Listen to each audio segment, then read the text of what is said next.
Hello, welcome to Ring Takes episode 112. It is a very, very special day here on Ring Takes. We have our very, very, very first professional wrestler, former wrestler, coming to the stage. A guy from North Carolina named Sonny Cain, a guy that trained back in the day with Ivan Koloff.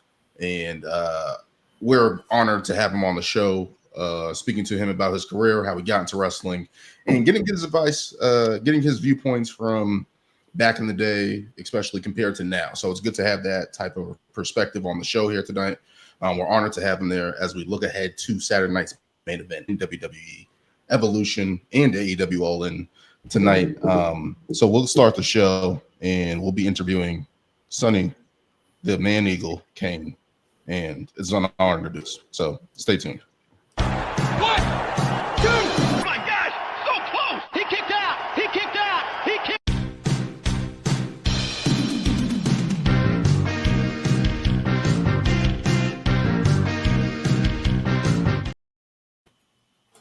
And here we are, episode 112 of Ring Takes here. We have a very, very special guest, retired American wrestler, wrestling analyst, and commentator who was trained by Ivan the Bear Koloff, WWE Hall of Famer. Training this man here to the bottom right on our screens, Sonny, the Man Eagle Cain. Thank you so much for joining us, man. Thank you. Round of applause, man. Thank you for joining us, man. Great to be here. I have Brian and Lewis with me as well. This is our first guest here. It's an honor and privilege to have you here. A guy that's actually ran the ropes. We have all dreamed about running the ropes and imagined that you actually lived it and actually were on the road and doing this crazy thing called wrestling day to day. Thank you for being on the show. That's first. I guess the first question I'm going to ask, just to kind of like icebreaker you in, is how did you get into professional wrestling? How did you fall in love with professional wrestling? Our very first episode was talking about how we fell in love with wrestling. How did you fall in love with professional wrestling? Well, my grandfather, legend has it, was an amateur boxer, and my dad boxed, worked 12 fights, and decided he didn't want to do it. But my grandfather took me to a place called the Dorton Arena in Raleigh, North Carolina, which the building is still there. It's still used during state fair time for concerts and whatnot. Wow. And I was, in 1975, I was 6 years old. I figured this out today on the calculator, folks. I have been a part of the business in one way or another for 50 years. I'm 56. Wow. And years in the business. I remember the first match that got me addicted. Chief Wahoo McDaniels against Ivan Koloff, and it was a Indian strap match, and they both bled, and it went the distance, whatever the time limit was, which is unheard of now. But it went to 45 minutes or whatever, and Wahoo won it. He dragged Ivan around the church for 3 out of 4 corners. But I remember that vividly. And by the time I was 13, my mom had begun seeing Ric Flair. We called him Richard by his real name. And we began following him. So I would go to WRAL TV studios in Raleigh. Y'all may have heard of that. And I would be a part of that during the taping there. And then we would leave there and go to the Dorton Arena. They played Greensboro, they played Charlotte, they played Durham. We went all over the horn with them so much that Wahoo knew who we were by name. And that wasn't an insult. I mean, he'd come out and hang out with us while signing other autographs and different things and talking to different people. And that's how I met Ricky Morton initially at the Rock and Roll Express. Flair took me down to the dressing room where they were, and I went right up to him. Mm-hmm. And at that time, he was huge. I mean, he's big now. Everyone's heard of him. Yeah. But he was a lightning bolt at that time. And I said, I told him who I was. And I said, I'm going to do this. And he shook my hand. And he said, without a doubt, he believed me. And he remembered knowing me once he and I got on the road together working the same cars off and on throughout the years. And this is a picture of us in 2016 at the Ivan Koloff Tag Team Tournament in Clayton, North Carolina. We've been friends that many years. That's a backstage shot at a Pro Wrestling Federation show owned and operated by George South. I've worked for George South a few times over the years, and I worked that night because I was Ivan's special guest of honor and sat at his table. So once I made up my mind, I was about 12 years old. I started dressing the part. I had the shoulder-length hair. I looked different. I put on snappy clothes, drove the girls bananas down here in Mount Olive. I'm telling you, this was in Bayberry, Andy Griffith town. Everyone went to the same barber. I did not. And I just said, that's what I'm going to do. So I met Jesse Von Troer, the body, at the Joint Arena, and I told him about it. And he said, well, maybe I needed to go to a gym, to consider going to a public gym and working out. And then later on, about that same time period, I watched Kerry Von Erich beat Ric Flair in Texas, and I saw how he was built. And I said, I need to go start working out. So my dad at 13 bought me a weight set, and my aunt bought me a Joe Weider book. I still have it. She autographed it. But I learned how to lift weights out of a book. And we continued going. So in 1992 or 1991, I went to Charlotte after contacting Ricky Steamboat after some years of not being around him. And he remembered me over the phone, but he really remembered Mom. And not that he and Mom weren't on him, but if you hung around Ric Flair, you met Ricky Steamboat. That's how they ran together. Yeah, and, those two guys go hand in hand. Realize that, but Flair had pool parties at the motels and different things, and we'd be hanging out there with them. And I took a cousin there one weekend, and he said, "You're really doing this?" And I said, "Yeah." I said, "This is where I'm at." I said, "I'm here on the weekends." I said, "We do it during the week, and then I end up here." And when I made up my mind, and after talking to Ricky, I talked to a man, I told you this, Daniel, by phone, named Virgil Runnings. Brian Lewis, we didn't have the internet back in the day, okay? Virgil Runnings turned out to have been Dusty Rhodes. Rhodes, yes. Rhodes had invited me to the power plant in Atlanta. And I did ask Steamboat this question. I said, "Does he Dusty Rhodes?" He said, he froze. He said, "You don't need to go there. You need to come meet Ivan Koloff and come to Charlotte." I said, "Are you inviting me to Charlotte?" He said, "I am." So December 91, I went up for my tryout with Bobby Folk, one half of the Fantastics. And there were 18 guys in the ring with us. It was an 18 by 18 ring, oddly enough. And they ran through football drills and taking your basic bumps. And I made it, and two other guys made it out of the 18. The other 15 were sent home. Damn. They didn't make it.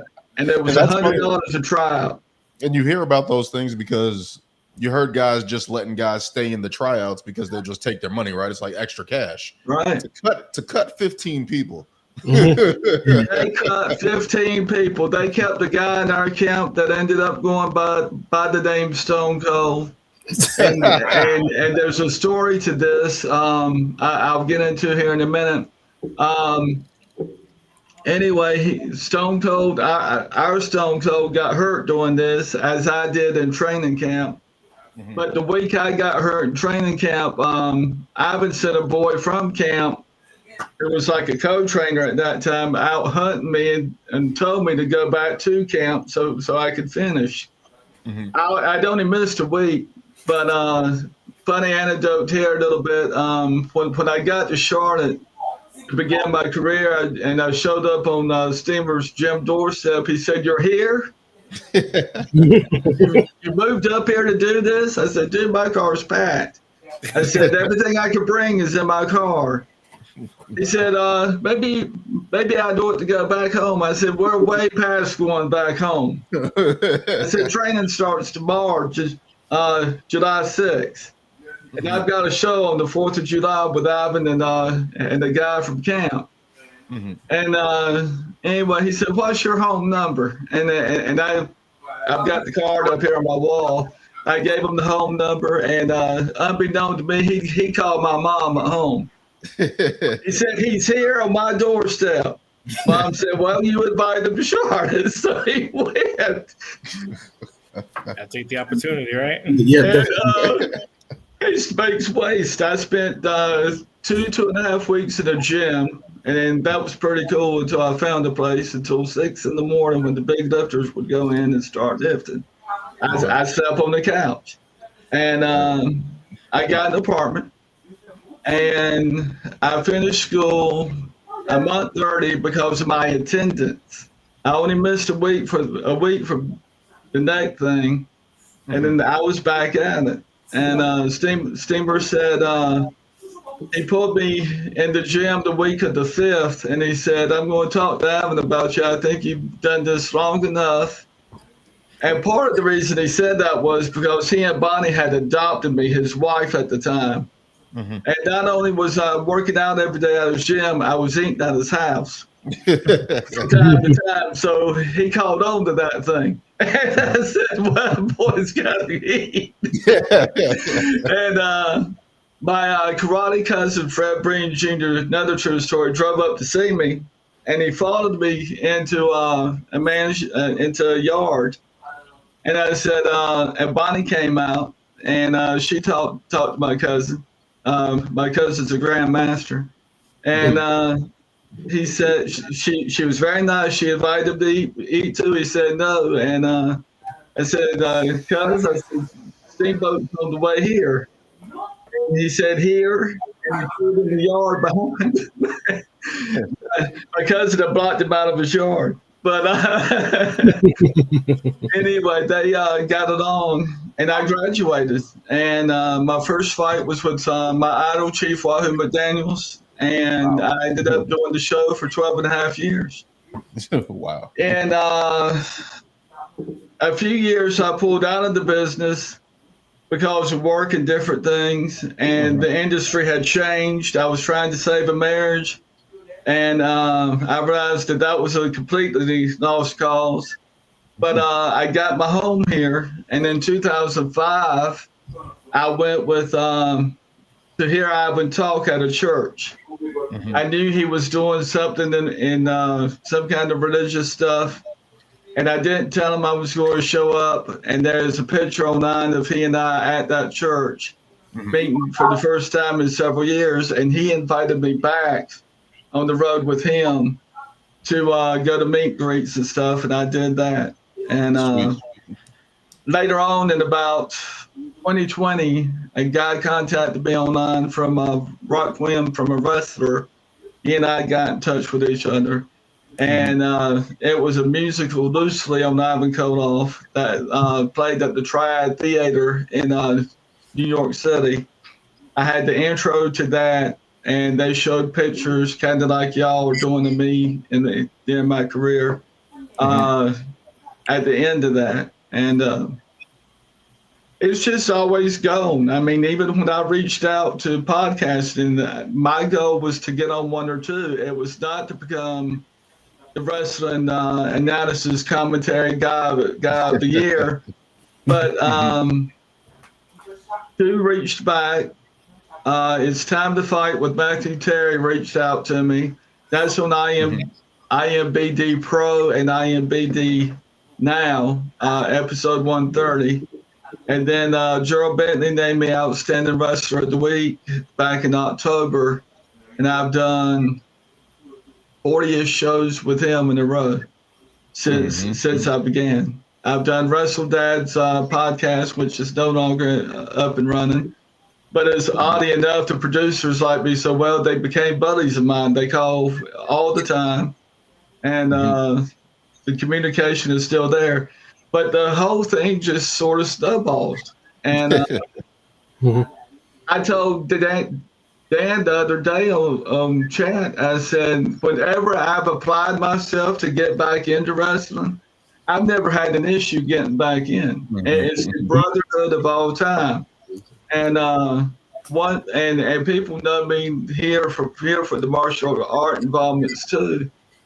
And cops said one time, they said, we're going to check you out, Cain, and we're going to put Fred Breeden on the case too. I said, well, y'all about to be in your pants. They said, I said, he's my second cousin.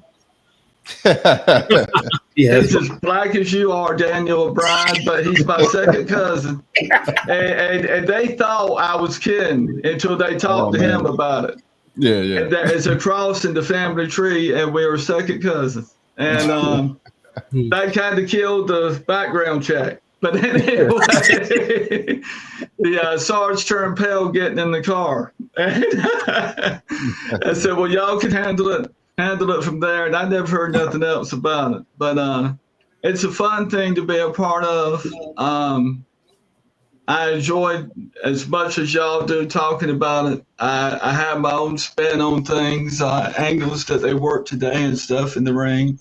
One of which I'll share here tonight and take some heat for, but that's okay. I think Chad Gable started out being El Grande for certain, but I think during the course of events, over time, from when they began that joke until right now, I think the front office has put in the second guy. I don't think it's all Chad Gable at this point in time. The guys have a height difference. Yeah. Sometimes one guy's leaner. Chad's kind of thick and brawny like I am. So, I mean, there are key things. And WWE said, and the Midnight Rider was not Dusty Rhodes. Oh, yeah. And I thought to myself, there's a world of difference in comparison. So, I said, the world knew that was Dusty Rhodes. I said, this is Chad Gable. The mystery of El Grande Americano will continue. It will. I mean, for one thing, we know Chad Gable is not El Grande. I mean, he's injured. El Grande's wrestling, so all those speculations go out the window now. That's my spin on it. The front office makes guys do dumb things, and the change in it from my day to right now is they didn't draw out the storyline so long in the front office. I mean, they do this, they carry these things now a year plus at the time, and when the Horsemen were together, for instance, and that was my ambition, was not to be a title belt holder. I wanted to be one of the Horsemen eventually. And promoters couldn't believe that, but that's how I was built. That's what I was training to do. And they said, you don't give a about the titles, do you? I said, no. I said, I plan to be a Horseman if Flair continues to run the Horseman outfit. Yeah. I said, I'm going to be in the limo with Flair again. Yeah. And they said, man. So that was the thing. We've heard Stone Cold Steve Austin say, hey, when you're the champion, you're lonely. You got the title. You're on the road. You drive alone. The Horsemen went together all the time. All the time. Shared the rides. And I had the privilege, thanks to my mom, Dayton Flair, of being in some of those tights and being in the air with them. And what I want to point out to people is they become your friends. And you don't think, gosh, if I could get this action figure like it's on my wall, I have an autographed one up there. But it doesn't occur to you that you can make money off of their name. Because Flair became Richard in Mama's household and in my house. And Ricky Morton is simply Rick to me. And that's the way it's been, and it's the world's different now. It's not what it used to be. Yeah. A little bit more normalcy, right? When they came in, right? It was easier to talk It to was those guys. easier. Yeah.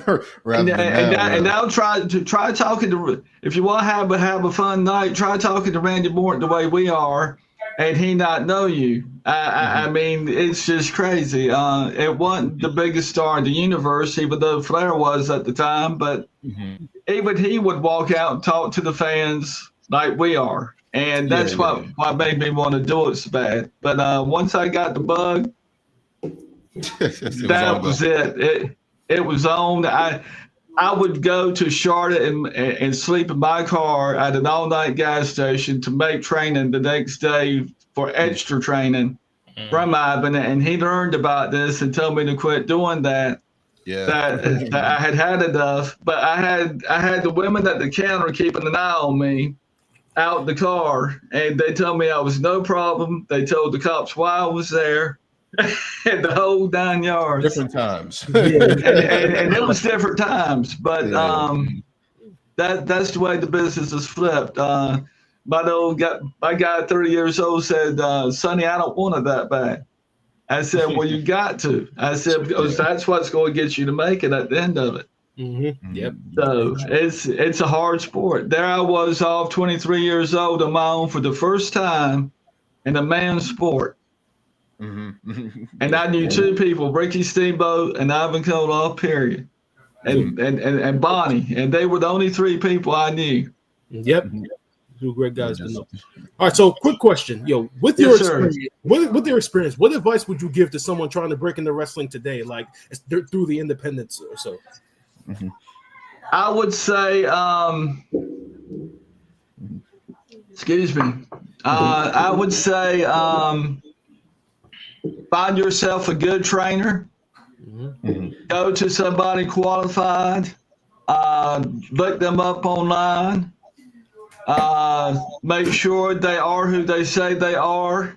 And if all else fails, I would say go to Florida and go through WWE's training camp in Florida and put in the time and the money and work out of there. I have a buddy in 880 Wrestling. They have a group up. I have another buddy going back to 880 Wrestling. They are a superb group. So work from somebody that can help you make it to the first or second rung without doing it by yourself like I did. It's doable either way, but if you're good with a guy like I became with Ivan, it's much better than out there promoting your own self. And when Ivan got back with me on the road, I got him some dates, and we'd worked the same cards on occasion. And Ivan, unbeknown to me, had kept up with me the entire time. Wow. So he said, I know every show you've been on. That's crazy. That is lifelong friend. Lifelong friend. Yeah, that's awesome.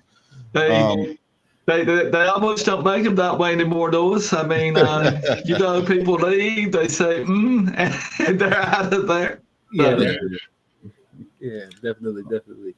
All right, I just one more question. So in the research that I did on you, one quote that I saw a lot was that you said that the business.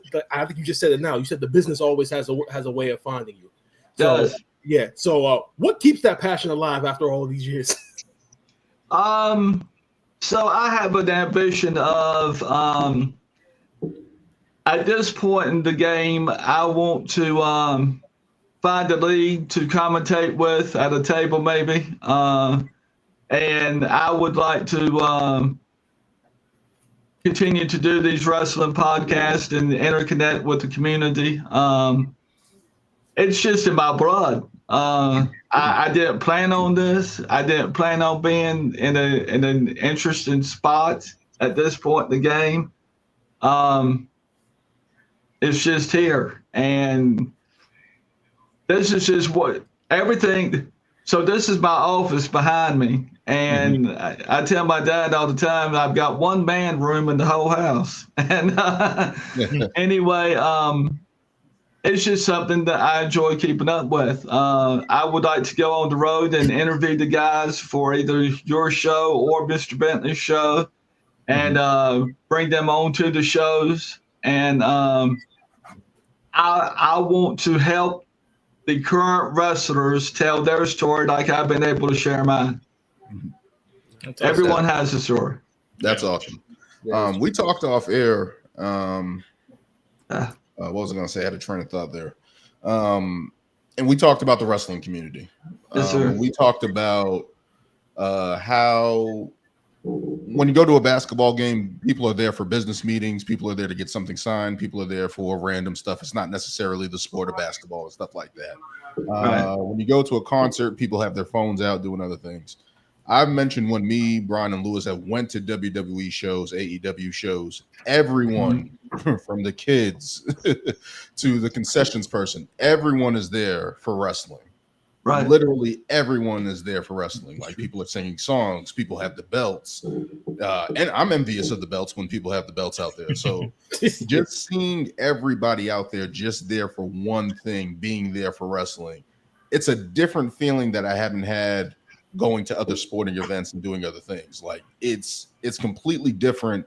And when you talk about the passion about it and you coming back to it and always staying in it, it's like it's understandable because once you get in, people who are outside and look at wrestling as weird and different and not, it's like they don't get it, right? Like it's kind of like we shun those people away. Oh man, so I mean, and these watch me all the way through this. I mean, yeah, I want my own private gym here at the house eventually. I want a ring in it. I want my own weights in it. I'm planning to go back to karate and finish pursuing my black belt under my other cousin who's a grandmaster twice over. So I have a plan, and that's what keeps the juice flowing is having a plan, being able to see yourself somewhere and actually get there. My mom sort of understood as she was passing last year what I was getting into because I would compare it to people on the news, how they split the screen, and I would actually show her the podcast. And she said, I don't know that much about that like I do the wrestling. She said, but I think it can help you. My mom on her deathbed. So it's little things like that stay with you, and these things are great treats and diversions. It keeps me engaged. People in my hometown say, "Well, what are you doing now?" And I tell them podcasting, and they've heard so many different things from me in wrestling that they just say, "Oh, he's just doing another thing." So I mean, they're immune to it at this point, but. Yeah, and being able to share the insights of what the guys are going through, because it's demeaning. I turned down a shot at the WWF because they wanted me to lose all the time, period, and they wanted me to be the Green Hornet or the Green Dot. Well, I said, can I be Sonny Cain, the Green Hornet? We didn't have internet back then, so every time I would do a name flip, I would keep Sonny Cain in it. So the fans can connect. Steamer said, no, can't do that on this one. I said, well, nope, I ain't going. And he turned pale. And I said, dude, would you go and starve again? I said, you and Miss Bunny kept me fed. He said, we can't be going down there doing that, Sonny. It is a horrible offer. I said, it's horrible. And you don't have to take it from people to pursue your dream. Yeah. All these pictures and news write-ups behind me. I've got another wall that has a little bit more. And this kicks out a little bit too. But anyway, none of this happened all at the same time. This was many nights of moving the boulder a half inch at the time, trying to get it to roll down the hill with the 2x4 that wanted to break. So, I just kept asking various people. I've always had a mentor of some kind, and I would go and say, well, what do I need to do next to get to where I want to go? And It's not to be the cool dude at 70, but if that comes, great. I just like giving people a helping hand. I don't mind helping my guys in training camp or the one going back to training camp. And I assured him, I said, when you're in training camp, I said, I will help you as much as I have your partner. And they're not funny or anything, but I mean, it's running mate. I said, I will help you the same way I'm trying to help him, and maybe he could convince him to listen to me a little bit more. So, well, kids do their own thing. So I'm 50, they're 30 to be their children, kind of, sort of. Anyway, shoulder with shoulder. But I love it, and that's what it's about to me. It's helping the man trying to get there, because this is a saying I learned in training camp too. Remember them on their way up. Remember them on their way down. Yes. And AEW is the safety net for guys going down, trying to either go back up or maintain where they are. We didn't have that. Exactly. Ring of Honor didn't come out until after 2002. We didn't have TNA. What you had was Mid-Atlantic Championship Wrestling Alliance. You had Triangle Wrestling Federation. You had all these little pop-up organizations that were great grooming grounds, but you didn't have money-making outfits. That could have provided you with a stable income. You were out there roughing it. Like Mark Briscoe said one time about his brother Jay, we at the table trying to make a check now. And I knew what they meant, because they had gone from salary back to check. It's a big difference. Yeah. So, and Mark went on to say, we got youngins to raise. But anyway. True. Everybody need $1. Everyone needs $1. I had a question. With the training with Ivan Koloff, what did that consist of? Like, what was the itinerary? Because I think a lot of people see the training and stuff like that on WWE and stuff like that. I lost face of the show, but anyway. What did my plan? So what was the training? Because everyone sees the WWE training today and see how it is and what they go through. What was it like back in the day? I'm pretty sure it was a lot more harsher. It was when I did it. So the school ran 2 days during the week, and it ran, tried to record that, and it ran 2 nights a week, and there were 4-hour shoots. So what you would do is you would spend an hour warming up or so, basically doing the basic football type drills. I had karate for 3 years and kept that to myself. I haven't found out about it later and had a cow. But anyway, he called me a ringer. He said a ringer came into my school. But I said, well, I wasn't going to go up there stupid. And anyway, he and I laughed about it, but they would run you through over and over again the bumps. Their key thing was if you could take the bump, you could earn the rest. Well, one afternoon, telling on myself for a minute, I was 23, Ivan was 40. We had 2 rings at the school. We had a 16x16 ring, which I really liked over the 18x18. But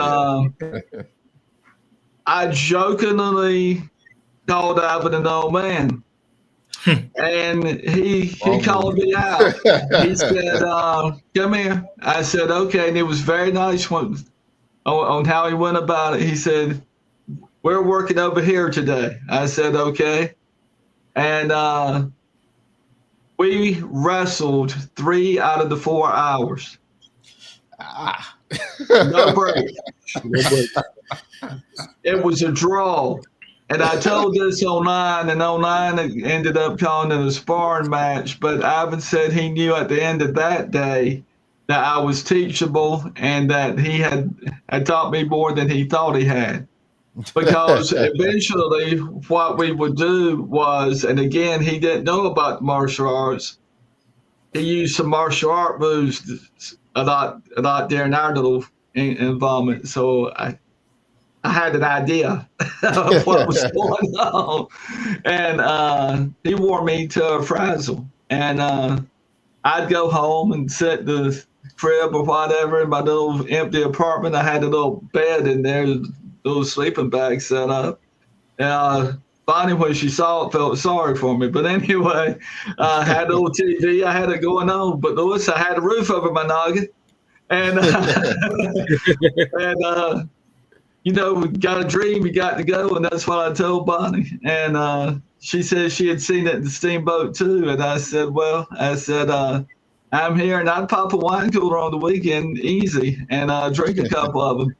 But I finally gave that up about 9 years ago, and I'd only do it sociably from time to time. But I'd go to work banged up. And the place where I worked, the grocery chain, knew why I was there, I told them. And customer service manager always gave me the 40 hours, and she said, how much longer you got? I'd say 3 weeks. Just get through it. I said, I've got to make 3 weeks just to get through it.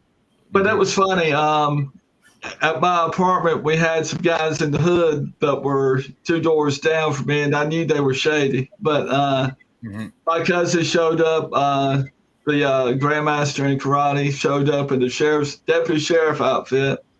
And Mama had actually sent him there to talk me into coming home. And it didn't work. So the guys in the hood kind of peeped out. My cousin drove up in a county car, and they looked at me. I said, he's my cousin. They said, but anyway, Ivan would go there and bang on the door, and they knew who Ivan was, and they'd look. And Steamer hung out there over time, taught me how to do laundry. But anyway, he said, your mom was tired of you going home, taking your laundry home. And I said, oh. But anyway, one day I was on the way to the car. The guys from the hood called me over. No offense to nobody. That's the term I'm using. But they said, we made a decision. They said, we're exactly what you think we are, but we ain't going to move with you. They had seen enough interesting faces at my door that they were going to EBB.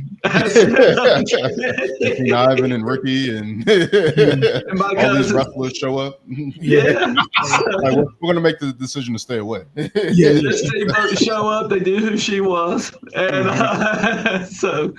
but you stay in it because you love it, like you guys doing the podcast, and you hope eventually maybe something good comes out of it. So that's my goal. Yeah. So I got a quick question. How do you feel in the, I guess, maybe changing of styles, maybe from when you were doing it to how things have evolved now? We've gone from the eras of like the Ricky Steamboats, the Hulk Hogans, the Ric Flairs, to then the evolution of like the Shawn Michaels, the Bret Harts, and now we're in this age of like, we got the Chad Gables, AEW, the Will Ospreys, the Kenny Omegas. Like, how do you feel about the evolution of styles, or do you feel like maybe sometimes we do need to go back to the roots of the original, kind of like what the feel that like Gunther brings with like, that brawler type style? Mm-hmm.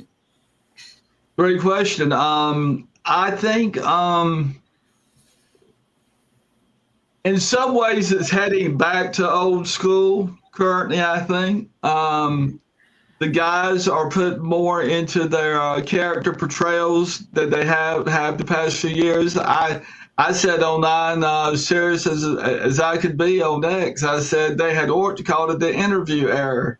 I said everyone wants to be interviewed on it, and all with wrestling. I said back in my day, if you were interviewing like I was, you were considered an up and comer, and you had earned that slot. But there's always been a little trash talking from the hip among the boys and the ladies in the business. I think point out good things about AEW. I think AEW is spearheading the let's get back to basics and be more athletic in the ring and show. And the word I coined on Gerald Bentley's Wrestling Spotlight show is athleticism. The guys are using more athleticism than just a few years ago. And I don't know why it went to where it went. It's just a different product now. It's telling a better story now than they've told in years gone by, I think. I think having McMahon step back, I don't think he's completely out of it. I think he's just kind of taking a back seat to see what's going on and to let it run its course some. My dad was in shock when I told him today I didn't think McMahon had the reign he used to have in it. We almost had a father-son talk about the business, but it didn't happen. But that was okay. And they had to bring more light to the business and rebirth. And I said this on Wrestling Spotlight with Joe Bentley too. They had to rebirth the baby. They had to go all the way back and get these groups together. And without the Horsemen, we wouldn't have had these groups. Yeah. No, they were the innovators. Yeah. Because up until the Horsemen, guys ran single and double, but they didn't run in packs. Today they're running in packs, and the Horsemen spearheaded that, in my opinion. And Arn Anderson said something similar. But it's a better product today than in my day. They are putting more care into it. But in my day, what got me there was the in-the-ring bleeding, which you see once in a while now, and the sportsmanship of it. Dad said, in wrestling? I said, yes, in wrestling. He said, but it's this way. I said, but you got to tell how it ended up that way. I said, that's where the challenge comes in. And he paused. So anyway, I'm sitting here banged up from having done it X number of years, and I'm fully recovering from 2 hernias. But anyway, the soapbox I have with the business, Lewis, is these folks that have never done it. I won't even say fans, but the folks that have never done it, have never wrestled in high school, have never done anything athletic, will say it's all this, it's all that. Oh, yeah. I got name marks on my forehead. You might could see a little bit. I've got cuts and scars from where I bled during my debut match with Ivan. He didn't tell me he was going to bust me open, but he did, and that was the only time I bled in the business. But it's more real in there than people think. And today's product is probably about an 8 or 9 compared to how it was in my time, because they've got more exposure. Yeah. We didn't have social media. Yeah. Sonny, what would you say is the longest match you ever wrestled, or what was like maybe the longest time period you in one match? More than an hour, 45. I did a battle royal for about 45 minutes. Okay. And it was in my hometown at the National Guard Armory here in Mount Olive, North Carolina. And we had a dude called the Gravedigger. Now, the Gravedigger was as big as his name. He was doorway tall. I had heard of the cat because I'd been on the road, but I'd never seen him. And I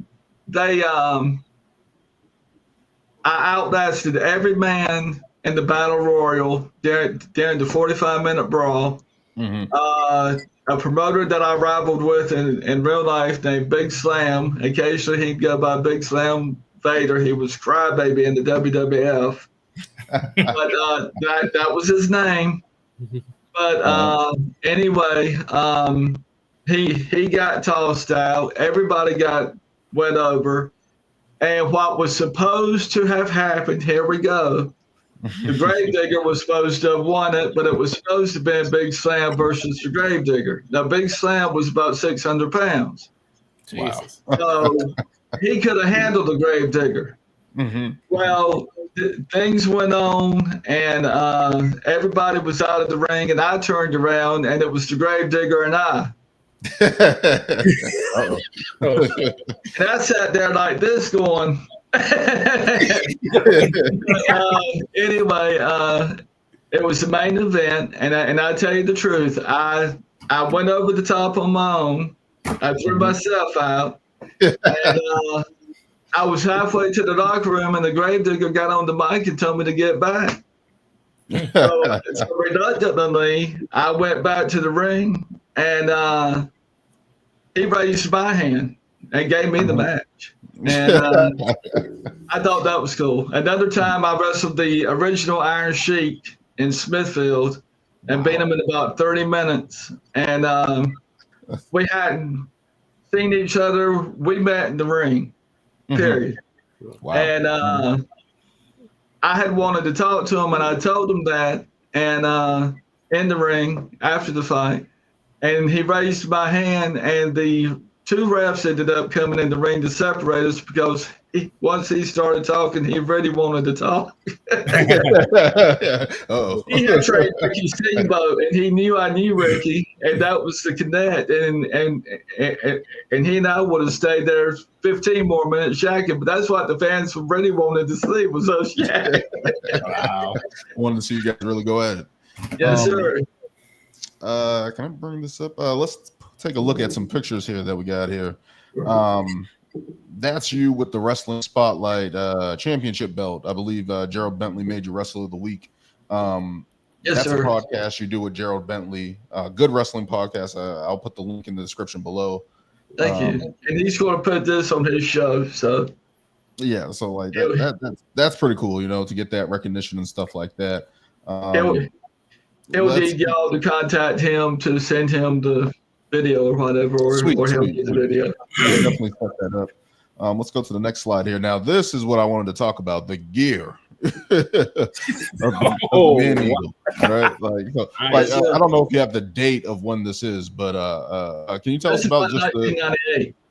Yeah, can you just tell us about your gimmick, your name? So, it was interesting after I came out with it because all the big name wrestlers ended up wearing black ring pants, and I learned wearing wrestling tights that no matter how good your knee pads were, by the end of the night your knees and legs of the floors would look like hamburger for being dragged around the ring by various people.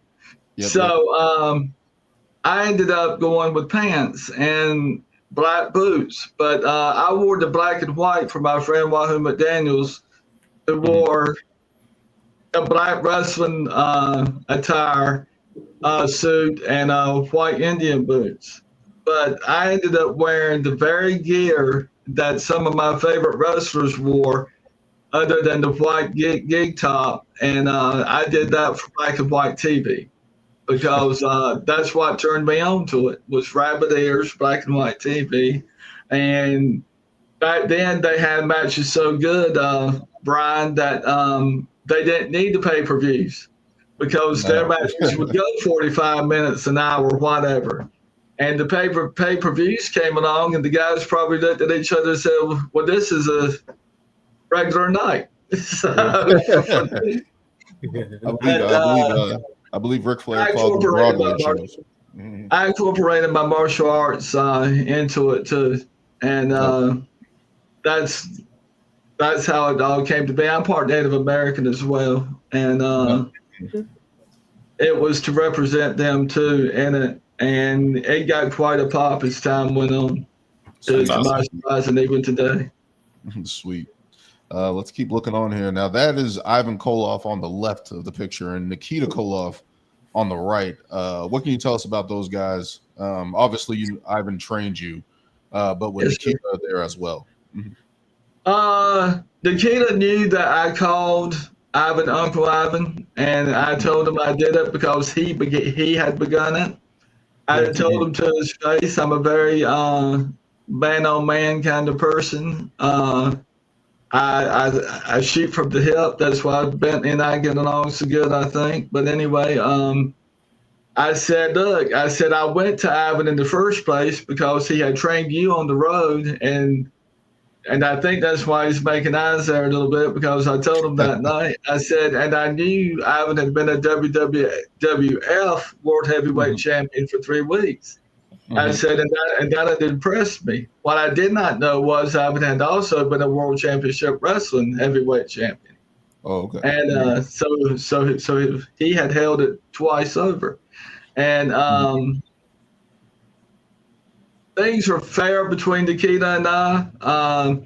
So the Koloff family, I think, based on how the funeral ended up being when Ivan passed, wanted to keep it all interconnected. I wasn't invited to the funeral. I went to see Ivan after at his grave. I took my mom and took him some flowers. But people get sensitive about things, and all I've ever done is hype Ivan up. So I got blamed for some of the story script and the musical rock film for a wrestler for a good long time.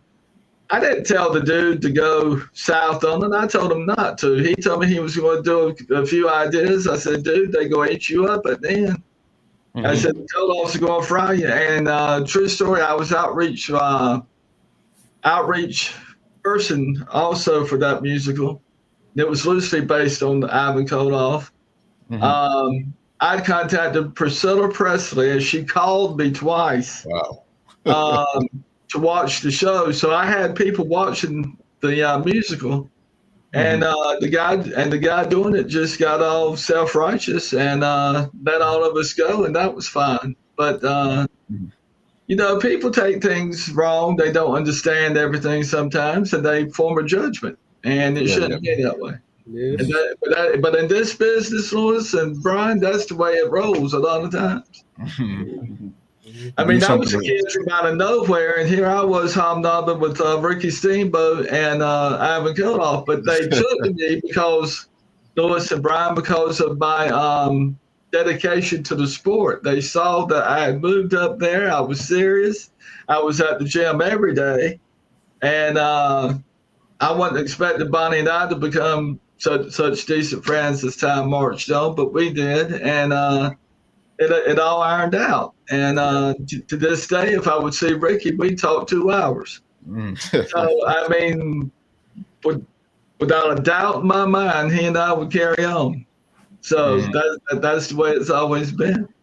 Awesome. All right, so I got another question. It's actually about Ricky Morton, because you can still see that he's still doing. I think he's still doing some stuff on the independents. I saw him on AEW actually this past year, in an angle. Does it surprise you that he's still an active in-ring competitor or semi-retired, or I don't know what his status is, but the fact that at his age he's still getting physical, going out there.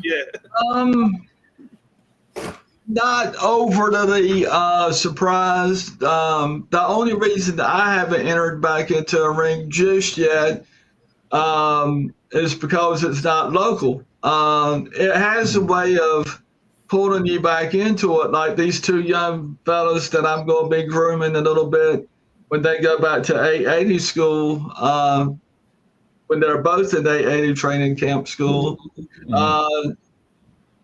You never know where the road's going to end up taking you. Just like Dan and I talked the other day about this podcast. You guys are ambitious. I like that.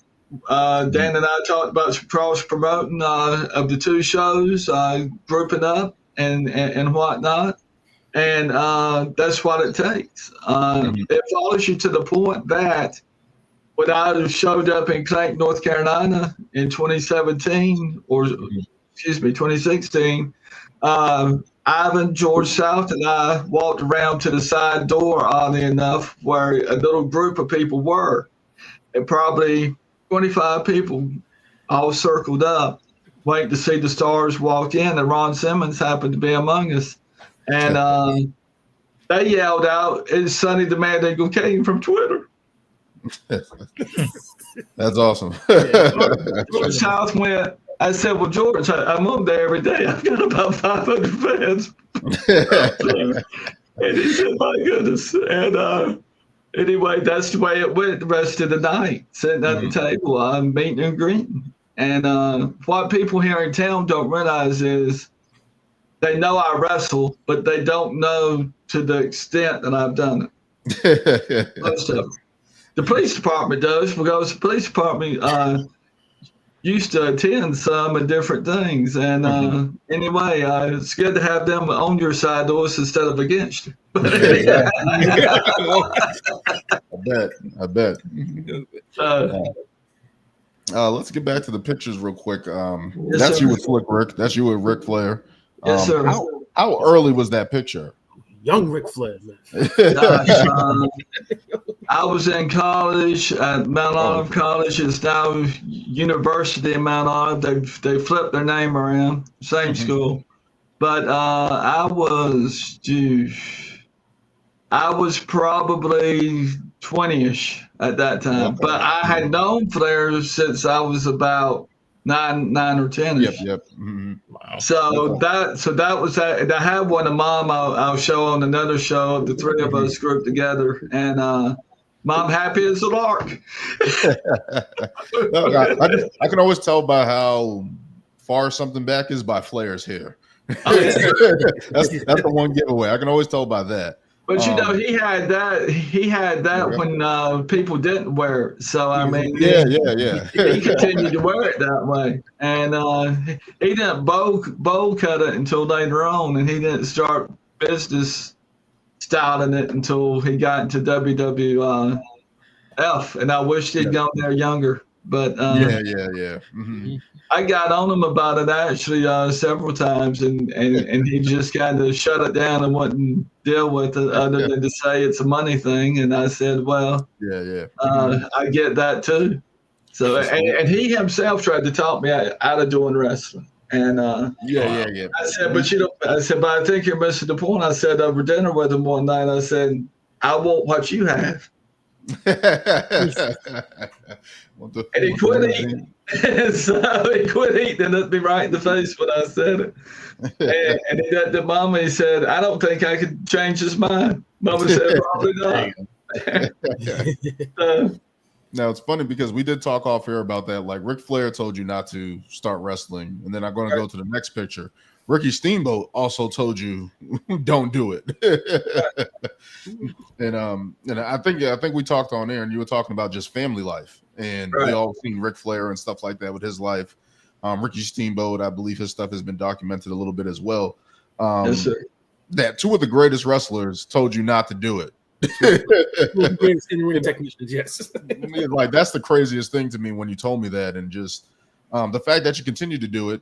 And go through it, but you spend time with Ricky and stuff like that, and I just think that's awesome. Like those guys as mentors or guys that you rub shoulders with in the business and stuff like that. It's just awesome, you know, and just to have that little those inside stories, I think is awesome to hear. You just give those pieces about them because those guys are awesome. Like those guys are like legends to us, and especially honestly, to me, growing up with them and knowing them as well as I ended up knowing them, they were Ricky and Richard. And I got stopped one time in Charlotte going to Flair's gym because the no turning lane had the light with the X on it, Brian and those, and I never paid attention to a light with the X on, and I'm from Mayberry, North Carolina, so we don't have a light with an X on it down here. And I told the cop that, and that ended up pulling me. He said, "You went left on the no turn light." I said, "Okay." I said, "I'm gonna have to meet you in court about this." I said, "I'm from out of town." He said, "Well, tell me your business." I said, "I'm in wrestling school, and I'm training with Ivan Koloff. I'm working out through Dragon Steamboat's gym. I can give you their numbers." He looked at me kind of like y'all are, and he said, "Where are you heading?" I said, "I'm going to Richard Flair's gym." you mean Ric Flair? I said, sir, his first legal name was Richard. Oh my, he said, I'm going to let this go. He said, sir, if you'll get right back out on the road and go down about a mile, you'll see it. Don't want no trouble. Don't want no trouble. And I think, if I'm not mistaken, I think he'd add me down there a little bit. A little escort. So I could find him. I said, I'm only here for the wrestling. He said, oh. So, but awesome. These podcasts have been a complete surprise. It's fun to do. I enjoyed the camaraderie and little insight things. But no, I'm hoping it continues. Yeah, yep. Last picture here. That's Dan the Beast Severin. Yes, sir. Great UFC fighter. Had a spell in WWF there with Ken Shamrock. Where was this? And you're in a referee shirt, so this was Gold's Gym out of Kinston Wrestling Alliance Wrestling, Kinston Championship Wrestling Alliance, KCWA, and there was a pop-up show overnight, and I knew that Dan was going to be there, but when I got into my gear and walked out, it was like there was a door. I came through the door, obviously, and there was a reporter there that knew me real well, and she held up a camera and said, "He's right beside you." And I looked and said, "Beside me," and there he stood. That's crazy. And I ended up meeting him, and we chatted a bit there at the table. And I didn't necessarily pursue any of his pictures at that time. I did ask him for his business card, Lewis, but I took something, which I still had, and that's the way it was. Same night on the same show, Honky Tonk Man was there. We had a chat, and guys, the Honky Tonk Man said a thing or two about Elvis that got to me, and he wanted to pose for pictures. The Honky Tonk Man did, and he was super friendly. And when I got miffed, I wouldn't pose for pictures with him. I said, "No, I'm good." I said, "It's all good." I wasn't disrespectful, but he had said that the whole Elvis thing had been a gimmick, and some of it probably had, but I think Elvis was a unique guy that Mom actually knew and dated Elvis Presley. And unbeknown to the Honky Tonk Man, I knew him too, and I didn't tell him. But, I didn't want to break his gimmick, but if there had not been an Elvis Presley, we most likely would have never had the Honky Tonk Man. Yeah. I'll say it like that. Oh man, that was awesome. Talking about your career there. We got to go over some cards. Yeah, we got to go to the cards. Moving on, let's get into Saturday night's main event, 40. I'm finding this off Wikipedia, so forgive me that it's 40. Now, Saturday night's main event obviously was a lot different back in your day, Sonny. With just the Bobby Ventura on TV and stuff like Governor that. Ventura. Yeah. Yes. But what do you think about Goldberg returning to the ring, potentially in his this is his last match? Lewis is a hater. Brian is a hater of Bill Goldberg. I know you saw Monday Night Raw with the pop that Bill Goldberg got. So I'm just going to leave that there. But what do you think about Goldberg's last match and him returning to the ring and getting this moment in WWE? I wonder.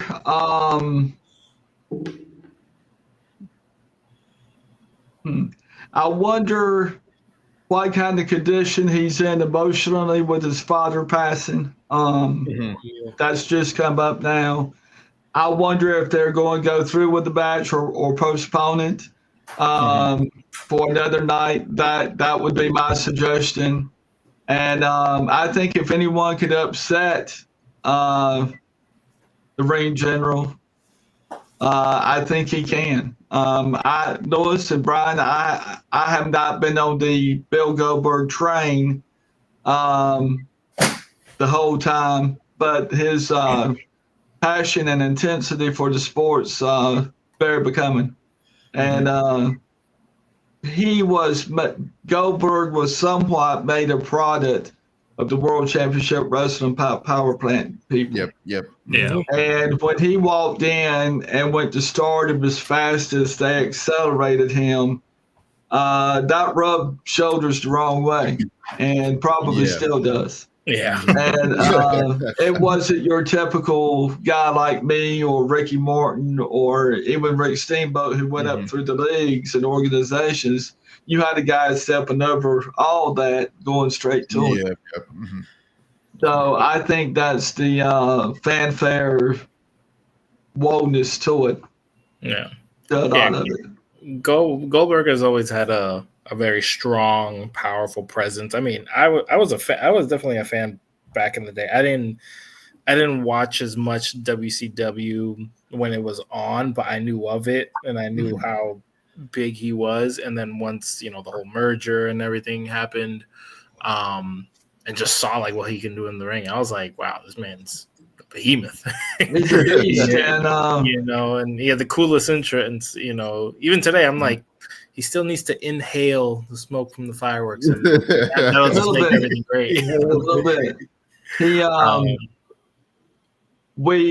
There's an ugly term that they used back in the 70s, and I'm not calling Goldberg this in any way, but the term was a paper champion, and I think that's how fans, when it first came into being, saw it.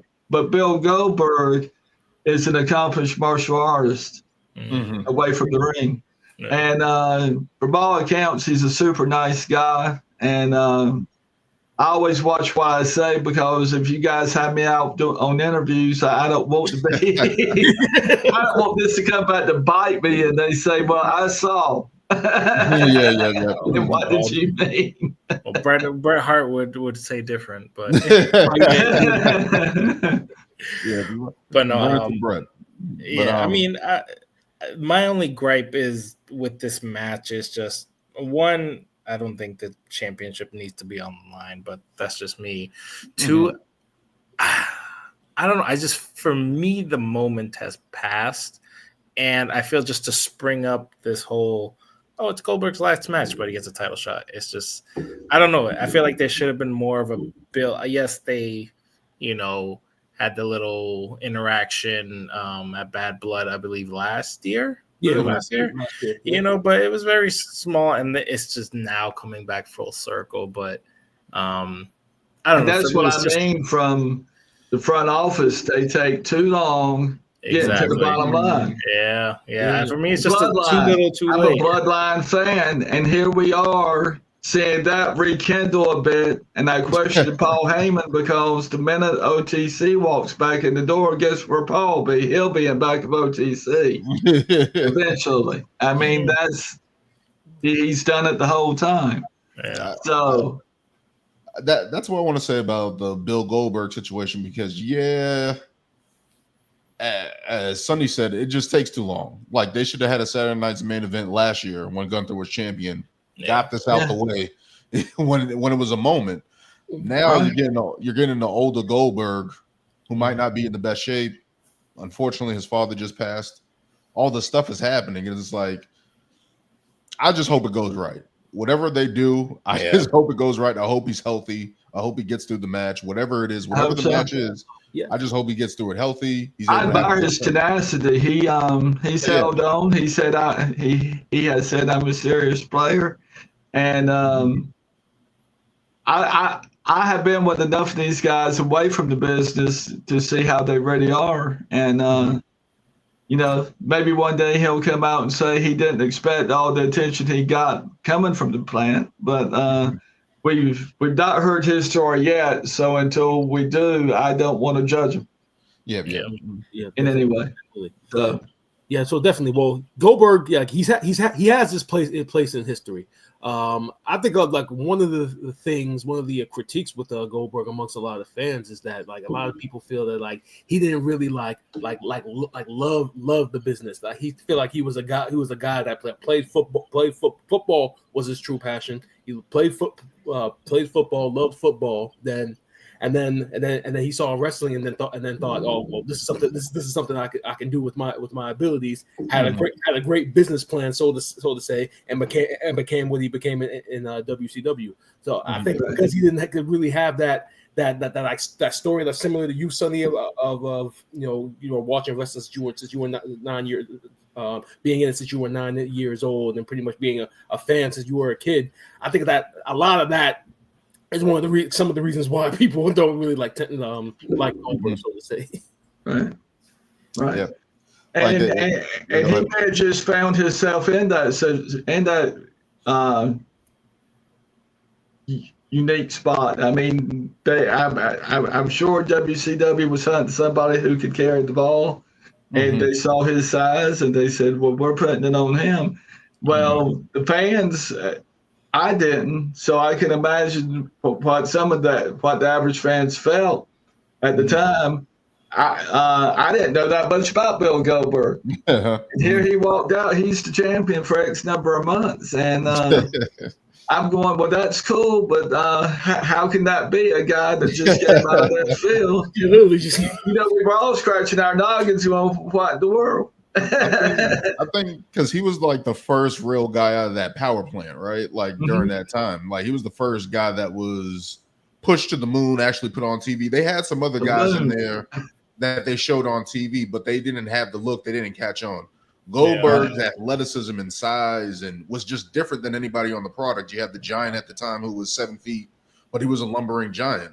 Bill Goldberg was athletic and fast and powerful. It was different than Hulk Hogan. It was different than Macho Man. It was different than Ric Flair. So I think it's one of those things where it's just the right person at the right time, right? Like even his moveset. I mean, like the jackhammer wasn't being used like that, And I don't even think the spear was being used. I don't.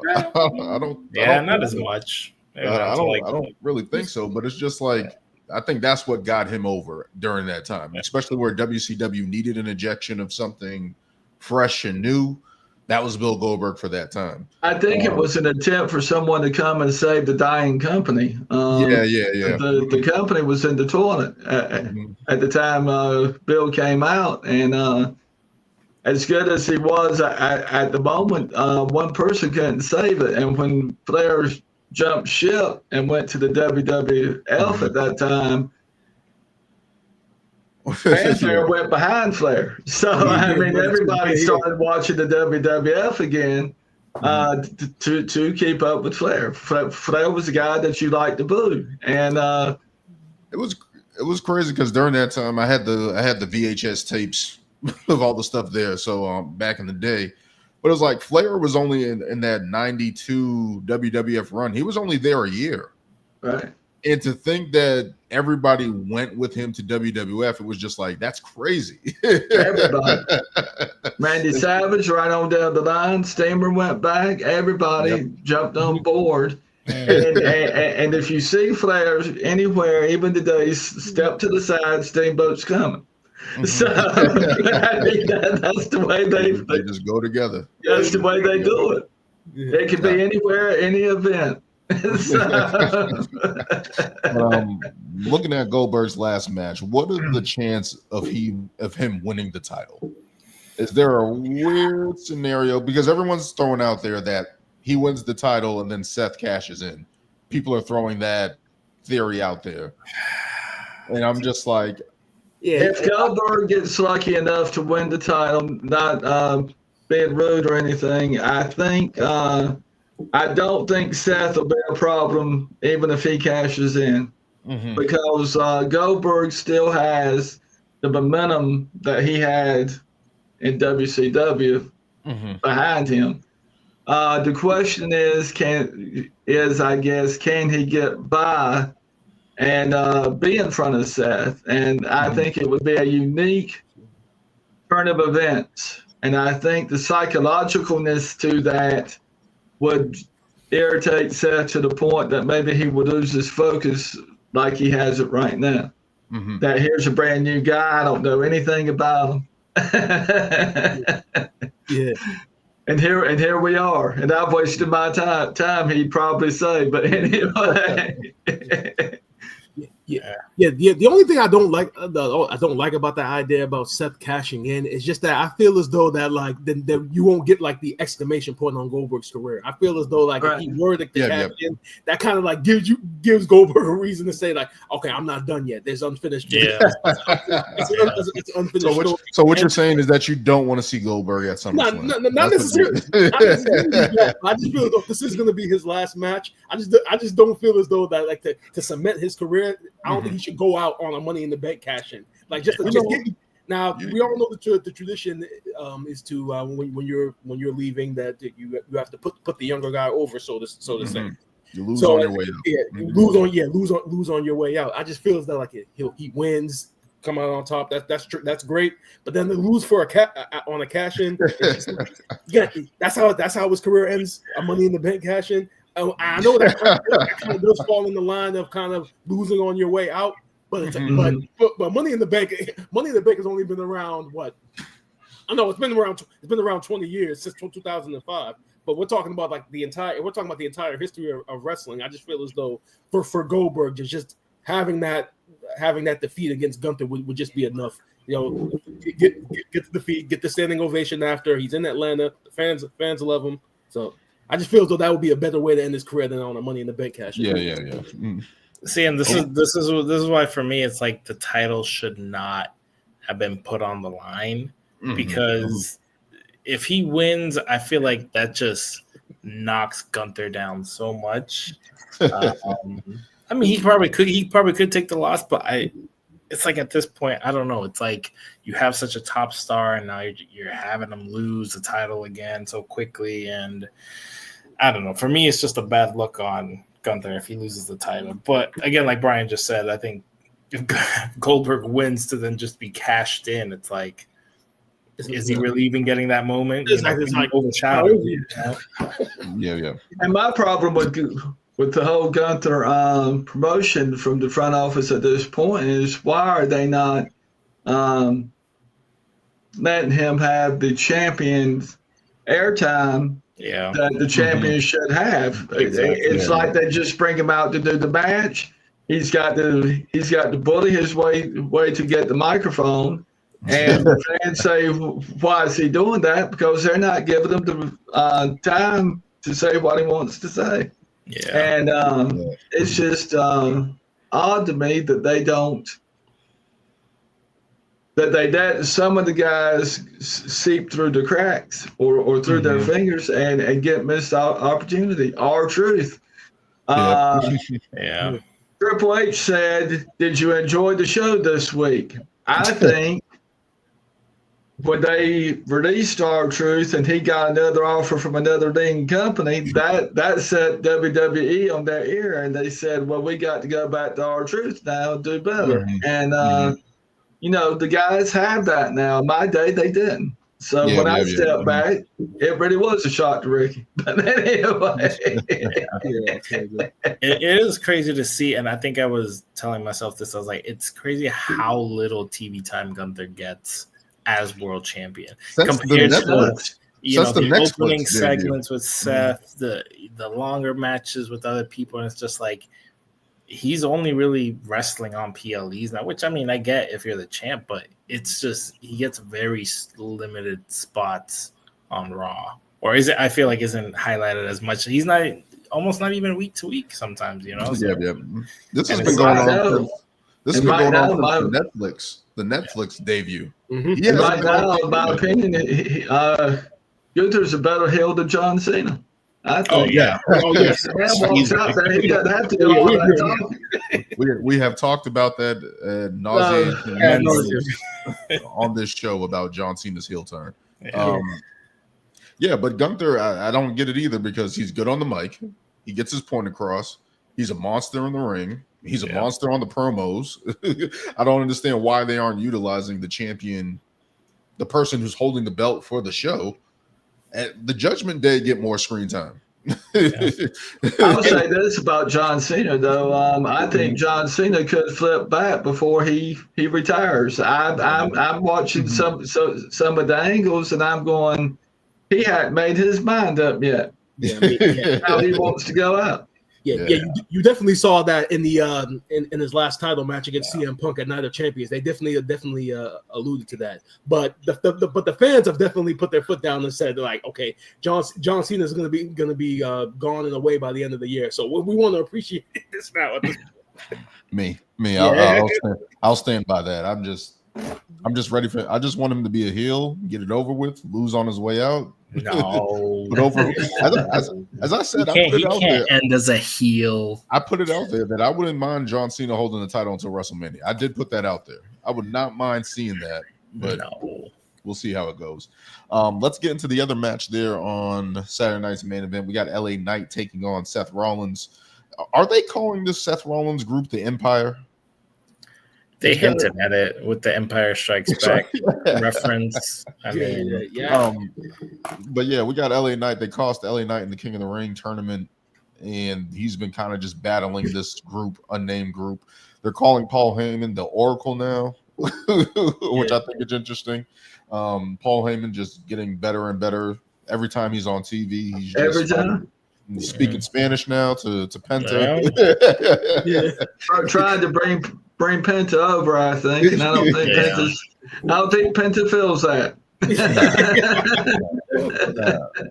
But we got that whole situation going on with LA Knight and Seth Rollins. What do you guys think about this one? LA Knight has over with the crowd as before. I don't think he's lost a step in momentum from that perspective.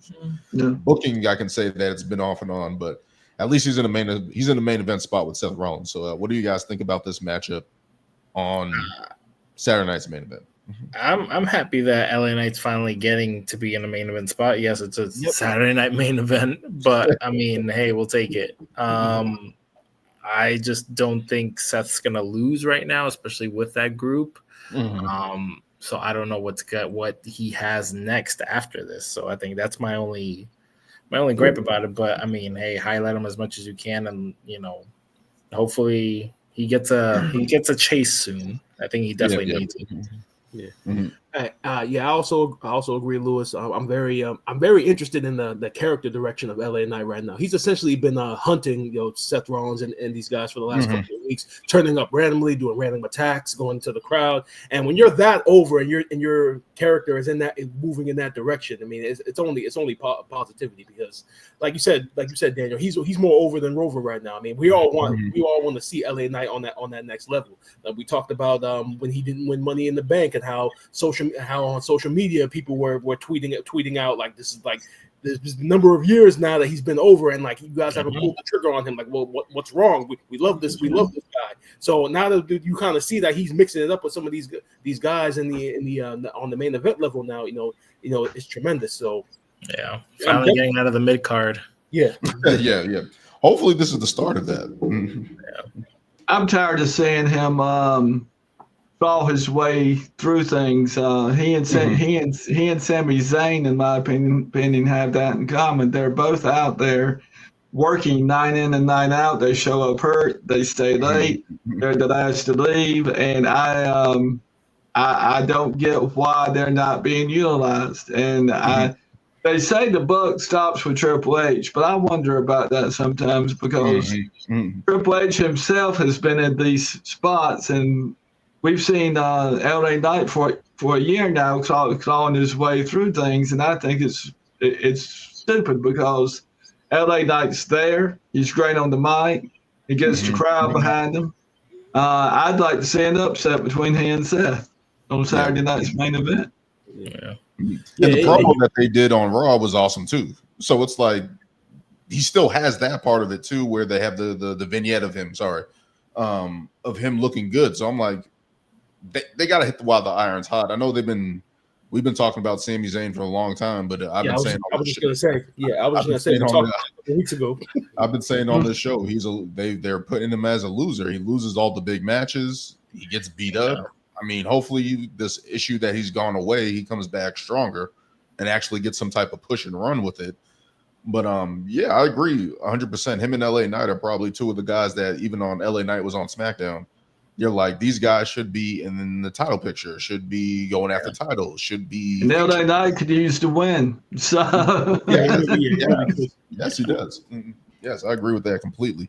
I think him and Seth should have a good match. I think I'm going to call them the Empire for now. Their reign of terror on Raw has been tremendous. I thought the attacks by Bronson Reed and Braun Breaker on Sammy and Jey Uso, I thought that was fantastic how they did that and building this group up to be hell on earth, hell on Raw, and continue to just kick ass. So I hope they continue that going forward with LA Knight. Let's keep going to the next match. We got Randy Orton versus returning Drew McIntyre. This came out of left field for me. I did not know I did not know where Drew McIntyre came out of, but he's back and he's challenging Randy Orton. Yeah, what do you guys think of this one? Why? I think it'll be Randy. I don't think Drew.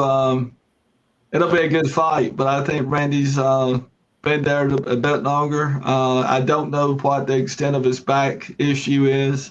If he could stay healthy through the contest, I think it'll be Randy Orton. Yeah. But here's a guy, Drew McIntyre, too, who the front office hasn't given a push to either. And he's been out there calling and pawing and trying to do something.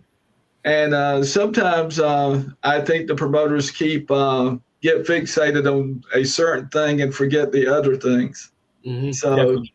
And I think that's what we're all seeing now in the WWE. I think they're so fixed on some of the show and not all the show. And we'll see. But I'd like to see Randy go somewhere and get checked out at this point. He's complained about his back, and I don't doubt it doesn't hurt, but go get looked at. Yeah, especially after that big injury and surgery, back fusion. Like, I can only imagine the type of pain he has to deal with. But for me, this match, like, I was like, literally a head scratcher, and I guess it was just thrown together just to add more hype. I mean, it's a great matchup. It's a good matchup. This is literally one of those. Who knows what's going to happen? I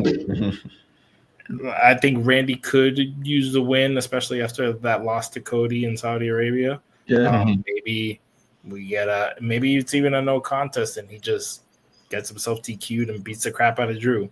Yeah. And we just get a full-blown heel Randy again. I think I'd like to see that. But at the same time, Drew probably could use a big win right now. He's been away, so this one's up in the air for me. I'll probably go Randy for now because I want to see heel Randy. Yeah, Drew McIntyre looks more like the guys from my day. I mean, he's tall, he's lean, he's there, he's ready to go, and it just boggles my mind that they're not giving tomorrow's superstars better shots now. Yeah, it's weird because they always push them and then they stop it. Yeah. and then they put the brakes on, and we go back to Paul Heyman. And I think people are getting tired of that. But that's us. With a lot of guys. With a lot of guys. But I actually think that Drew is actually going to come out on top here. Going back to what you said, Lewis, about us wanting and needing a heel, Randy Orton. Like I've been saying for for months, Randy Orton at this point is established. He could like I said, his legacy, no pun intended, is already established. He doesn't necessarily. I don't think he necessarily needs a win per se. And Drew is coming back. So I look at that situation and say that Drew needs to win a little bit more.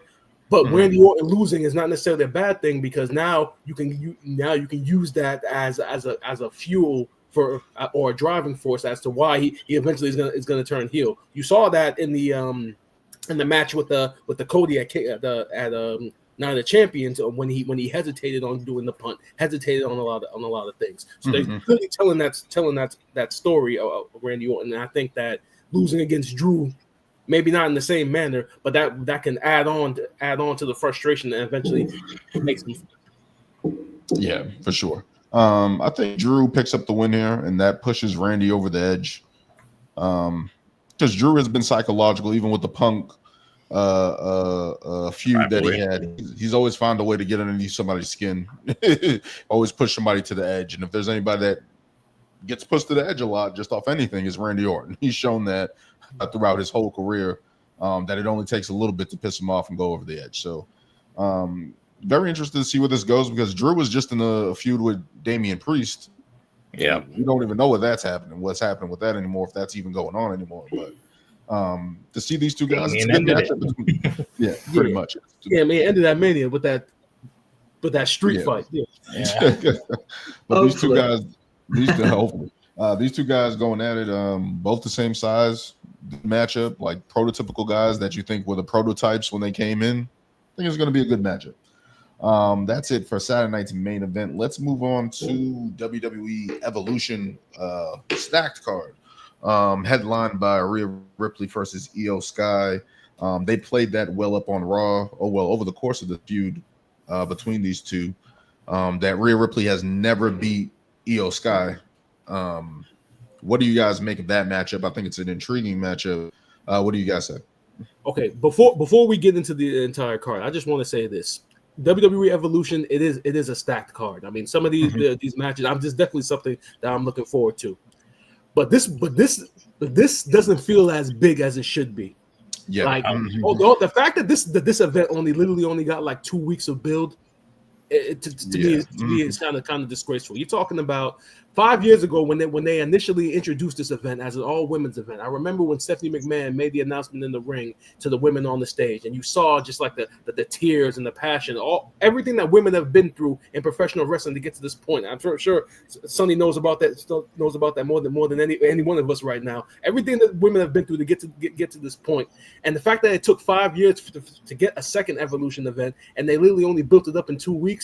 I feel as though that the women in this event deserved a lot more. There's a lot of banger matches on this card that if they put a story behind it, that this event would be huge. Probably might even be bigger than All In this weekend if they actually had stories behind them. Because the card is stacked. I just feel as though this event deserved more. That's all.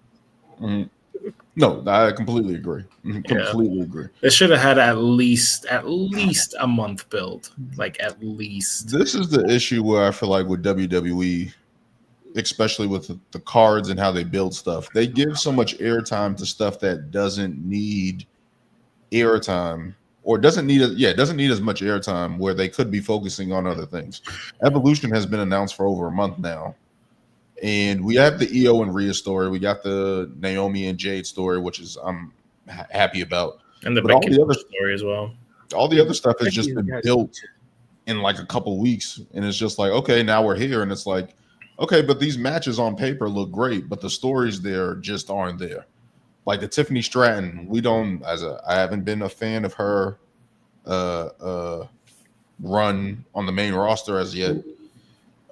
Especially as champion, but it's just like, okay, her and Trish Stratus have this history, and it's just out of nowhere they're pulling it out, and it's just like, okay, I understand it's for Evolution, but it's like, it's just weird right now, where it's like there's a lot of stuff that should be better. I'm just gonna agree with Brian, basically, like the build to this should be better, especially being the second women's all pay-per-view for WWE. It should be a little bit more meaningful. Yeah, and especially a down period where if we didn't have Saturday night's main event, it would really just be this PLE. You know what I mean? That's a little bit like Charlotte Flair, where she wanted to get Stratton. I thought that bill should have gone more than it did. I mean, you just had 3.5 weeks of them in each other's face, and I'll go on record as saying this: I think they were getting too personal in people's private lives versus what they've actually done in the ring. I think there needs to be a separation between that and the handling of officials and commentators is out of this world, off the hook. I don't understand why Triple H has not come down on it to the point of suspending some people and getting some people out and putting in some penalties. They're trying to make it as popular as football. I do understand. And it can get there, but you are sending a wrong message, I think, to the younger generation of fans when you start putting your hands on officials. Because that's going to filter right down into the school system. And the next thing you know, you're going to have a mess there too. And it's for what they see on TV. Yeah. You can honestly make the case right now, make the argument that since that promo segment with Charlotte Flair and Tiffany Stratton, where they got personal, Tiffany Stratton's stock has just dipped since then. Like it's completely just drowned out. I mean, the in ring that what you're seeing in ring with her is still great, but as far as the character aspect of it, it hasn't been the same since. Yeah, all she says is one thing, and it's Tiffany time. It feels like that's all she has. Really, like, So I actually hope that Naomi cashes in this match. That's what I'm hoping for. I just want Tiffany Stratton to be a heel right now. Right now, she's a babyface by default. That's what she is right now. I just want her to be the heel Tiffany Stratton that she was in NXT and when she was with Nia. Because right now, what she's doing right now is just not working. Yeah, it's not working. It didn't the last time. Didn't Trish and Tiffany tag at? That was a Mania. Elimination. That was Elimination Chamber. Elimination Chamber. Yeah, and now out of nowhere, Trish Stratus just gets a title shot. Yeah, because the champions, both champions, both her and Io had the option to pick their opponent for the Revolution. That's why, and she picked Trish. Yes. My thing was that I would have rather had Trish Stratus on TV for a couple weeks. Yeah, and they're kind of egging and hinting that she's going to go after the title and stuff like that, like one more run and stuff like that. Kind of like what they're doing with Nikki Bella with this whole battle royal that they're going to have. All right, Daniel, I'll give you this. If you flip flop Trish Stratus and Nikki Bella right now, and you had Trish on more weeks building up to the Tiffany Stratton match, that would have been a lot better than what we're getting with Nikki Bella. Okay. I'm just saying, Brian. You just gotta stop arguing with me sometimes. I was just talking about business. Sometimes I make sense over here. Sometimes I make sense. But yes, we have Trish Stratus versus Tiffany Stratton. We got Jade Cargill and Naomi in the no holds bar match, which is just balloon. I think they only fought like once. And now it's just a no holds bar match. It was just a match at Mania. Yeah, but at least that story has had for months. At least that was a built-in story. Like, and then we got the triple threat intercontinental title match with Lyra, Becky, and Bailey for the intercontinental title match. I really like how Lyra's being presented in this over the past couple weeks. Yeah, I actually wanted to ask you guys about that because apparently Lyra's been getting like buried on social media for that promo segment that they had on Monday Night Raw. Me personally, I didn't see anything wrong with it. Did you guys see any issues with Lyra's promo on Raw? My issue was Becky Lynch. That's my issue right now is Becky Lynch. And yes, I know she's popular, and yes, I know she's the man and has the history behind her and one of the best women wrestlers ever, but her promo work sometimes is not the best, and I don't think she needs to. I thought Bailey and Lyra were fine on Monday. I thought Becky Lynch didn't add anything to the promo. I thought she was annoying, if anything. Well, I'd like to add this. I think Bailey, for all her effort, is one of the happiest people to be there in the business where she's at. She said one thing that was negative, I thought, a couple of weeks ago on one of the pay-per-views WWE had. She said, I don't see myself as a Charlotte Flair or Trish Stratus at this point. I don't know where I'm going to be. I don't know. She might have said 2 years from now. And you don't need to be talking junk about yourself on national television. I didn't have interview time in school because we weren't set up for that. I got my interview time on the road, but you learned real quick what comes out your mouth is what they go and pounce on. And she's got the size, and and she can move, and I'd like to see her win. I think she could use a good win right now. I'm tired of seeing her get tossed out of the ring and being jumped, being pure attacked from behind before she got to the ring. So, and those things happen. I've been one of the biggest Bailey supporters because I feel like she's talented in the ring. She's good I'd on the buy mic. Bailey dinner, but on me. She's a good worker, and I'm just like, I would rather have her be a heel against Lyra at this point rather than Becky. I understand why they have Becky as a heel, but it's just like, I feel like this feud has a potential to be good, the three of them, if they're all included. I just don't know how it's going to work and how they're going to go forward, but I'm looking forward to this match because Lyra's been hot, has been picking up steam in this, has been really developing her character overall, and I'm looking forward to that. And I hope that she wins, but I don't know if they're going to have her win. I think Becky's going to figure out a way to weasel her way out of this one and continue. And I'd just like to say something about Io Sky and Mommy. I think that's the mismatch of the century. But I admire Io Sky's determination and ambition. She's ever since she's become champion, she said, "But I'm here. I'm currently the champion." She knows she's got a great self-image. I think if they keep people out of it, Mommy could win this one, and we'll just see who all comes down to the party. But anyway. Yeah, I almost feel like because Rhea Ripley has been getting these babyface reactions lately. I mean, you can make the case that she's the matter of fact. I think I made the case last week that she is the hottest female on the roster right now as far as crowd reaction goes, and Io would be the number 2. So I wouldn't be surprised if they put the title back on Rhea just for that purpose and to kind of finally, because if you saw the promo package with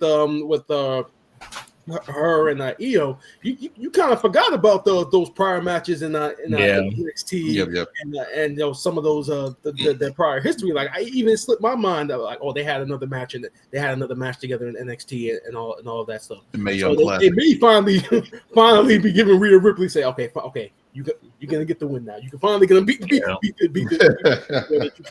that you haven't been able to figure out in years. Well, when Rhea Ripley came back, she said on promos, she said, "Mommy's back," and that's been her spin the whole time she's been back. I mean, she has come out every show and given the effort that goes behind that in standing up to what she said. And who here would like to see Becky Lynch lose? I would. Go on, Becky. I want to rain on her parade, but it's just I haven't been a fan since she's. Becky gets no love. I have been a fan since her demand deal. My demand and Demand Eagle is to honor my time with Ric Flair, and supposedly, if you can believe what you read on AI, he knows about it, and he's not said anything publicly about it.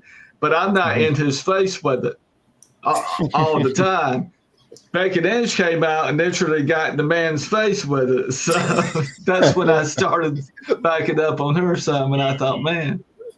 I don't know. It's not that it's not for a lack of effort. It's just like I just don't want to see her win. It's been kind of the same rhetoric. I feel like these last few times that she's been heel. Honestly, I think she should just go back to being a babyface because she made a better babyface, I thought. Exactly. Or when she was my personal opinion. when she was kind of declaring herself as a badass, like the man, that worked for her too. But this whole heel shtick has. It's just like the whole blaming people and delusional rants. You want to know what it is? You want to know what it is? It's John Cena. John Cena. It's Becky Cena. That's what it is. They're both doing the same spiel, and it's both not working. Yeah. Also similar to what the New Day's been doing. Yeah. But the New Day are comical though. They make light of it though. Yeah, so that's where it's like, okay, we've been seeing the New Day do this, so we can get with it. With Becky, is just like, okay, we need you to do something different. Exactly.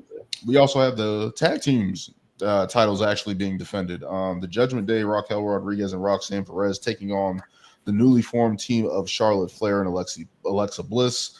We got Sol Ruka and Zarya representing NXT, and we have the Kabuki Warriors reforming themselves on Raw this past Monday. I liked it, Lewis. Let's not rain on their parade. Again,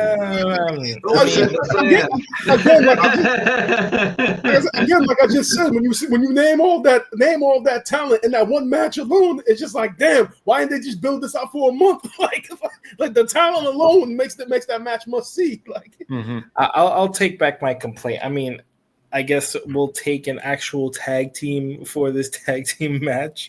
So I just wasn't a huge fan when they were the Kabuki Warriors, but I mean, hey, it's an actual tag team, so I'll take it. I'll say this about my gripe. I have a little gripe with it. Kairi Sane just had a vignette last week about going for gold, and now she's going after the tag team titles. Hey, it's gold, right? She didn't say what kind of gold is. Gold. I don't know. She wanted gold. I'm ready to see them push Charlotte Flair into more of a winning position. She's come back. She's taken the heat. She's having to learn to work with her leg brace. Her knee seems to be holding up. I like her and Blitz being together. I think they have a real chance at getting it done. That's what it takes. You've got to know your partner. Jeff Hardy and I became tag champions one night on the show against Hardcore Holly and Crash. And the reason we did it during the ladder match win was because Jeff and I had known each other for a few years before that. The Hardys and I started out about the same time frame. Oh, wow. And I met them early on. And anyway, I climbed the ladder and hit the rope, and Jeff took care of the bottom. And that's what it takes. You got to be able to trust your other man in the ring. They say it's all this way. No, it's not, because you get in there, like in my situation with Gravedigger, there we were. And it should have been the promoter and Gravedigger. That would have been the better deal. But anyway, it didn't go that way. So everything that rolled out, Jey Uso, not to interrupt you, Daniel, but Jey Uso said he and Gunther weren't supposed to have changed it there that night. So, I mean, that's what the fanfare doesn't seem to realize. Boo-boos happen, and people give out. And things aren't all scripted. Yep. Get into heated debates with the old man over this all the time. But anyway. I think I like the Alexa Bliss Charlotte Flair combo, even though people are saying this is just to get Flair over as a babyface, which I do agree in some capacity. But it's the odd couple tag team that we've seen over the course of time, like two partners that shouldn't be working together actually work. So I hope they continue to build that. The Kabuki Warriors rejoining, I think in this phase of it, hopefully is better than what it is, and hopefully they continue to build the women's tag team division. What can I say about Sol Ruka and Zarya? They're in NXT. They're building a house down there. Sol Ruka's finisher is amazing. Yeah. They're on the come up. That move. As for Raquel Rodriguez and Roxanne Perez, I think this is the best Raquel has looked since she's been on the main roster with that match with Rhea Ripley. I think it's continuing. I think it's continuing so far. And then you got Roxanne Perez, who on the main roster is already awesome. I think she's fantastic. She can wrestle with anybody. So I like the pairing of that as well. So we'll see what happens with that at Evolution. And they also have the Battle Royal, which I think Nikki Bella's favorite to win. I think they're going to try to pull a swerve in that. No, there's only one person who should win that Battle Royal if she's ready to go, and that's Bianca Belair. Yes, that is true. If Bianca is not, I think she still had the finger injury. If she's healthy and she's ready to go, and she is in the match, it only makes sense. Think about it. Got the greatest hair I've ever seen. I mean, ever on anybody. Bianca, number one contender for the champion at Clash of Paris. You already got Jade winning Queen of the Ring, and then you got Naomi with the briefcase. Everything screams to those three. those three are going to be the top of the SmackDown's women's division going into the end of the year. So you might as well go in that direction. Did they happen to announce everyone who's in the Battle Royal? Or just a few names? I know like Ivy Nile, Nikki Bella. They announced a few names on NXT last night. The general manager Ava, she announced the 6 women that are going to be representing NXT, and then a whole bunch of other people like Ivy, like you mentioned, Ivy Nile, Zelina Vega, got the list. Stephanie Baker came out. Last yeah. was already out there. Jada Parker. So they got Stephanie Baker, Ivy Nile, Nia Jax, Nikki Bella, Maxine Dupree, Kalani Jordan, Jada Parker, Lola Vice, Lash Legend, Izzy Dame, Tatum Paxley, Zelina Vega, Julia, Candice LeRae, and Natalia as participants. Come on. And just as a quick, what do y'all think about Ava as the person calling the shots? Everyone seems to tremble in front of her. I think it's fabulous, men and women. Well, I'm not gonna lie. I thought it was very random how she was general manager because people forget that she was in that group with Joe Gacy. She was in that group. I had. She was in that group, and then randomly, she's just the general manager. So I just thought it was so random how she got it. But then we all know who her father is, so it's like, okay, makes sense. And I thought in the very origin of it, I thought, well, this is going to be a short run, but she's been up there a while. She doesn't play. She gets out there in the ring with him. She says, we're doing this, sign this. And wrestlers get stubborn over stuff. And seemingly so far, she's gotten it done every show. I mean, whatever she set out to do. She's definitely made it work. Definitely made it work down there in NXT. That will be Evolution recap here. I'm gonna let Brian and Lewis and Sonny take this over. AEW All In is this weekend as well. I believe it's at 3 p.m. on Saturday. I'm watching on Tuesday. I've got a show reunion on Saturday, so I'll be getting it on Tuesday. Yes. On the replay. Biggest show of the year, fellas. Yeah. This is AEW's biggest show of the year. This is All In that we're talking about. And honestly, looking at the match card, looks solid. If they keep this match card at the current number of 8 right now, I'll say this right. I'll make a prediction. Have a hot take right now. All In has a chance to be better than WrestleMania was this year. Yeah, it does. It does. The way this card looks right now, if you keep the card currently the way it is right now, it's gonna surpass. Dan's gonna leave. Dan's gonna leave the pod right now. He's gonna end the show.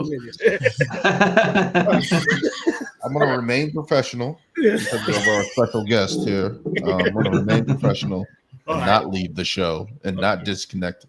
All right, so AEW All In is taking place this Saturday.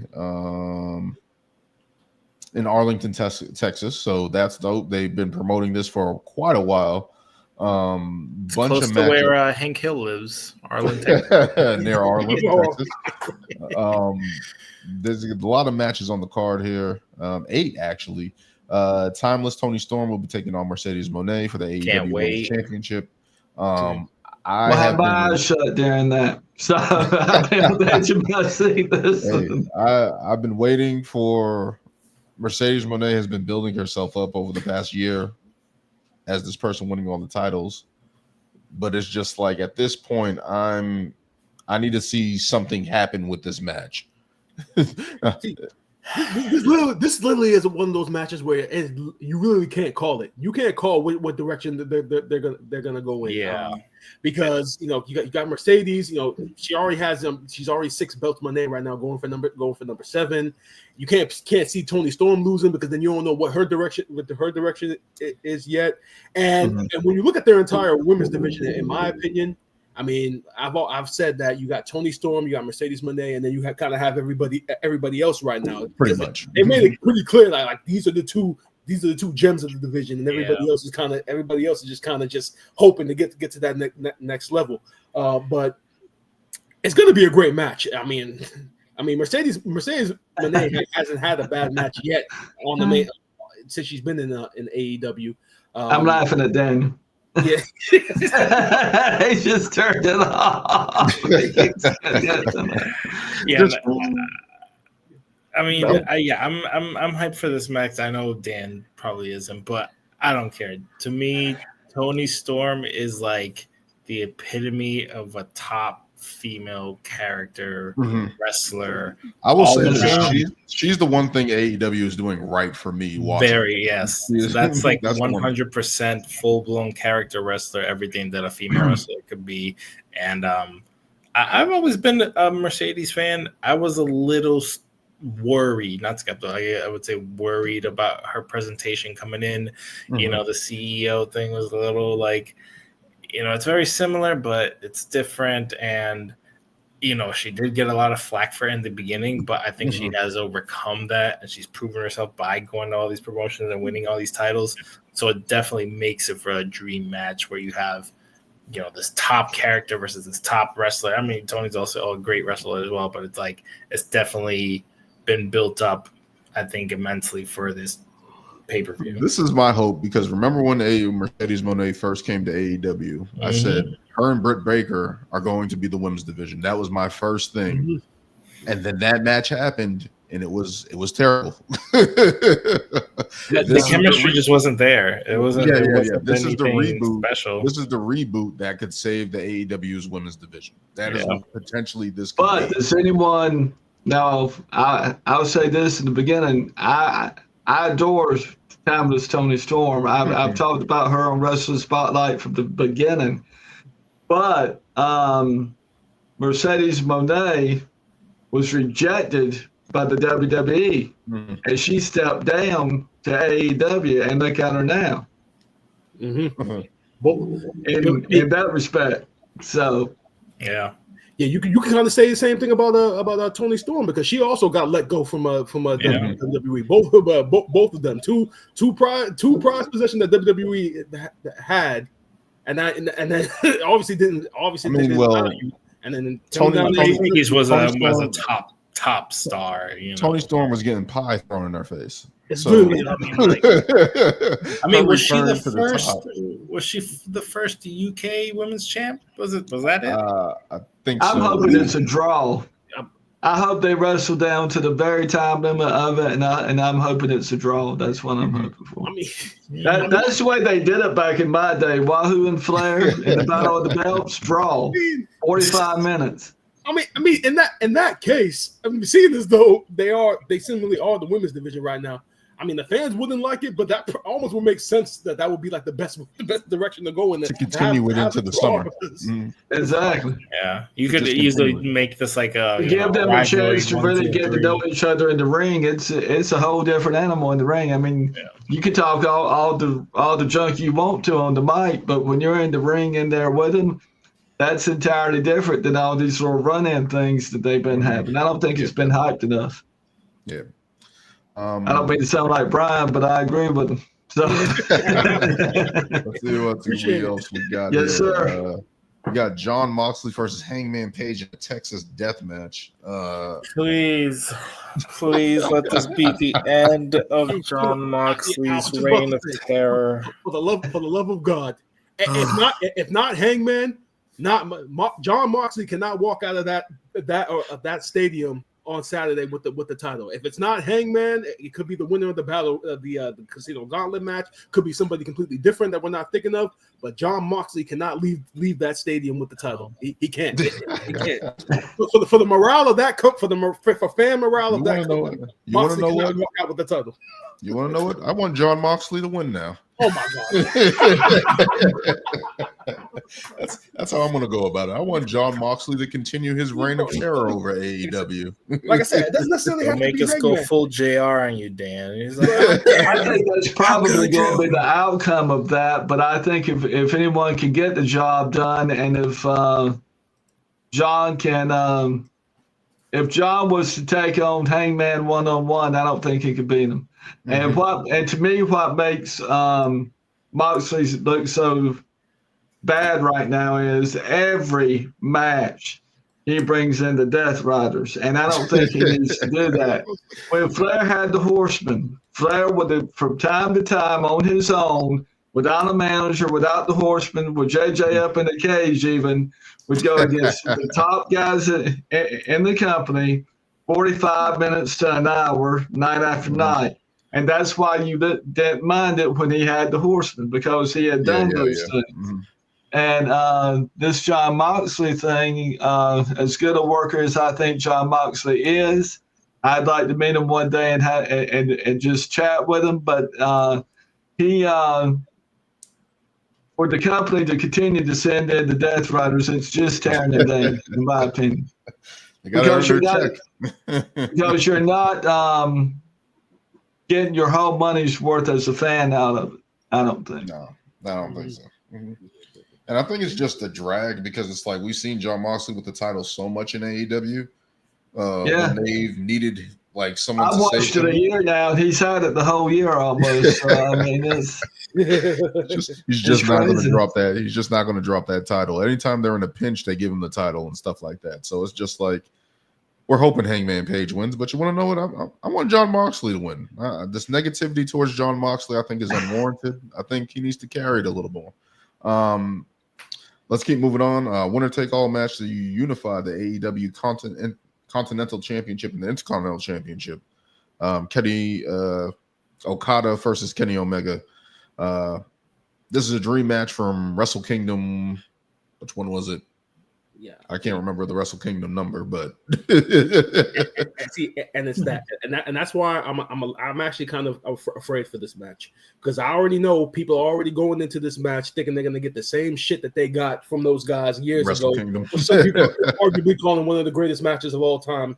Matter of fact, one of the greatest feuds of all time. The promo package that AEW did chronicling their entire feud was some of the best production that they've done in a long time. But like you've seen, like some of these matches, they've been, like I said, these are 5-star classics. And I'm afraid that people aren't going to factor in the fact that these guys are years older, probably not going to be able to do the same stuff at the same intensity that they did it years ago. And I almost feel like this match is going to be set up for a letdown because of it.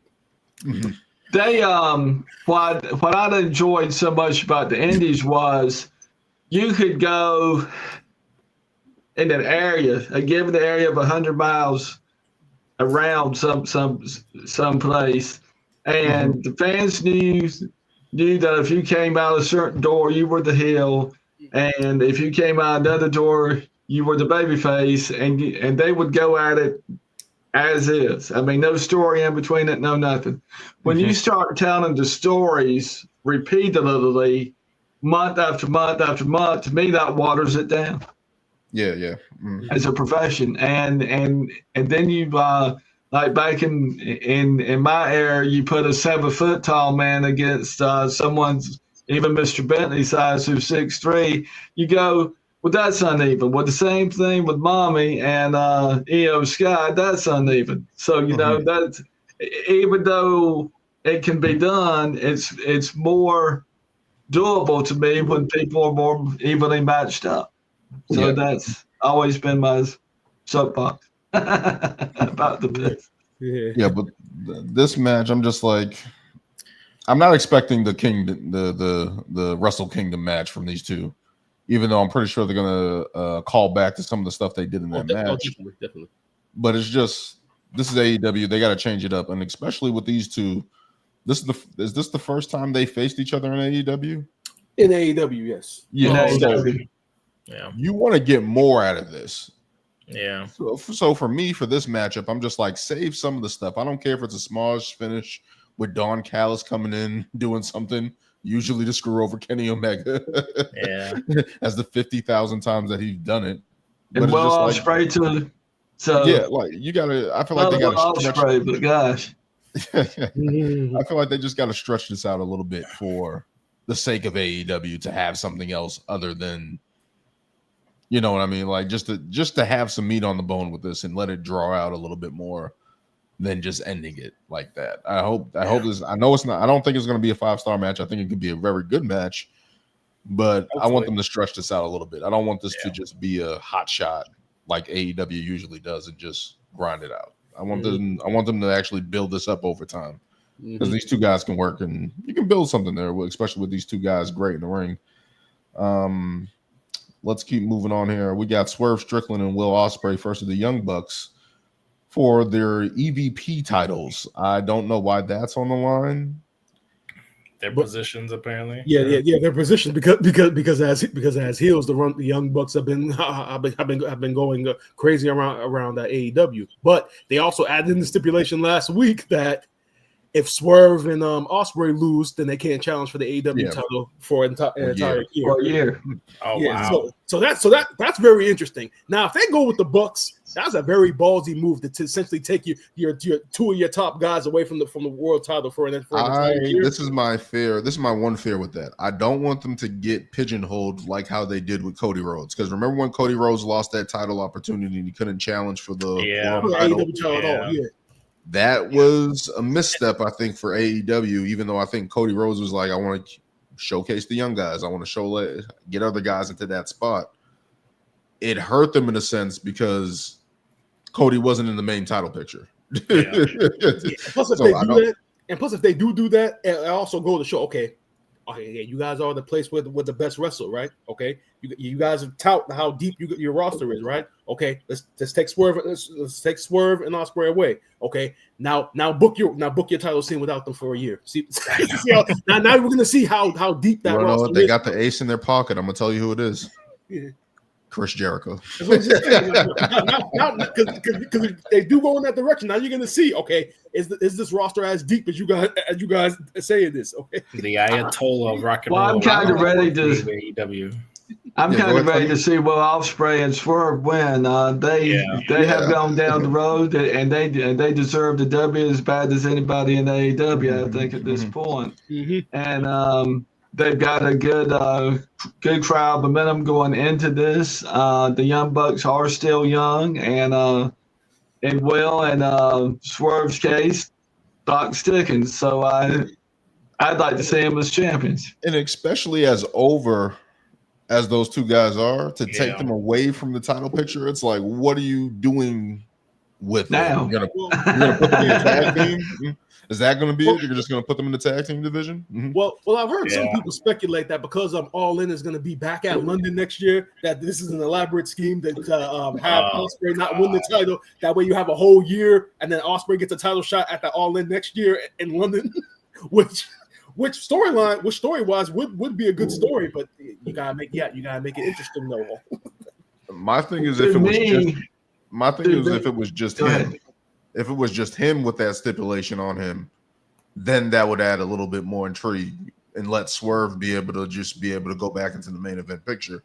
Yeah. But because it's both of them, I'm like, is that the best thing that you guys want to do for your main event level guys? Is that what you want to do? And I'm just like, if you take those two guys out of that, I don't know if they can recover or figure out a way to get out of that. I mean, it would give other people a chance to, elevate themselves. So, well, to me, right now, they can also elevate all the mid-card titles as well. Like the TNT, the International, whatever the new title is called or whatever. I don't even know. Who knows? Yeah. Well, to me, right now in the business, Will Ospreay reminds me of Roddy Piper back in my day. He comes out, he's energetic, he can talk like nobody on the microphone, and that's usually what the promoter's hunting is, who can do it all. Mm-hmm. And right now, that's Will Ospreay. He's been fantastic for a long time. So I would love to see him get his moment in AEW, because especially him, Okada, Adam Cole. There's a couple guys that have been to AEW and I'm just like, they're not where they need to be. So hopefully they get into that picture at some point. We have the Casino Gauntlet match, men and women's going on. Who do you guys have favored in those two matchups? For the men, hopefully he's ready to go, but I got Darby Allin. And they do go with Darby Allin. Then the main event is definitely going to be a lot more interesting.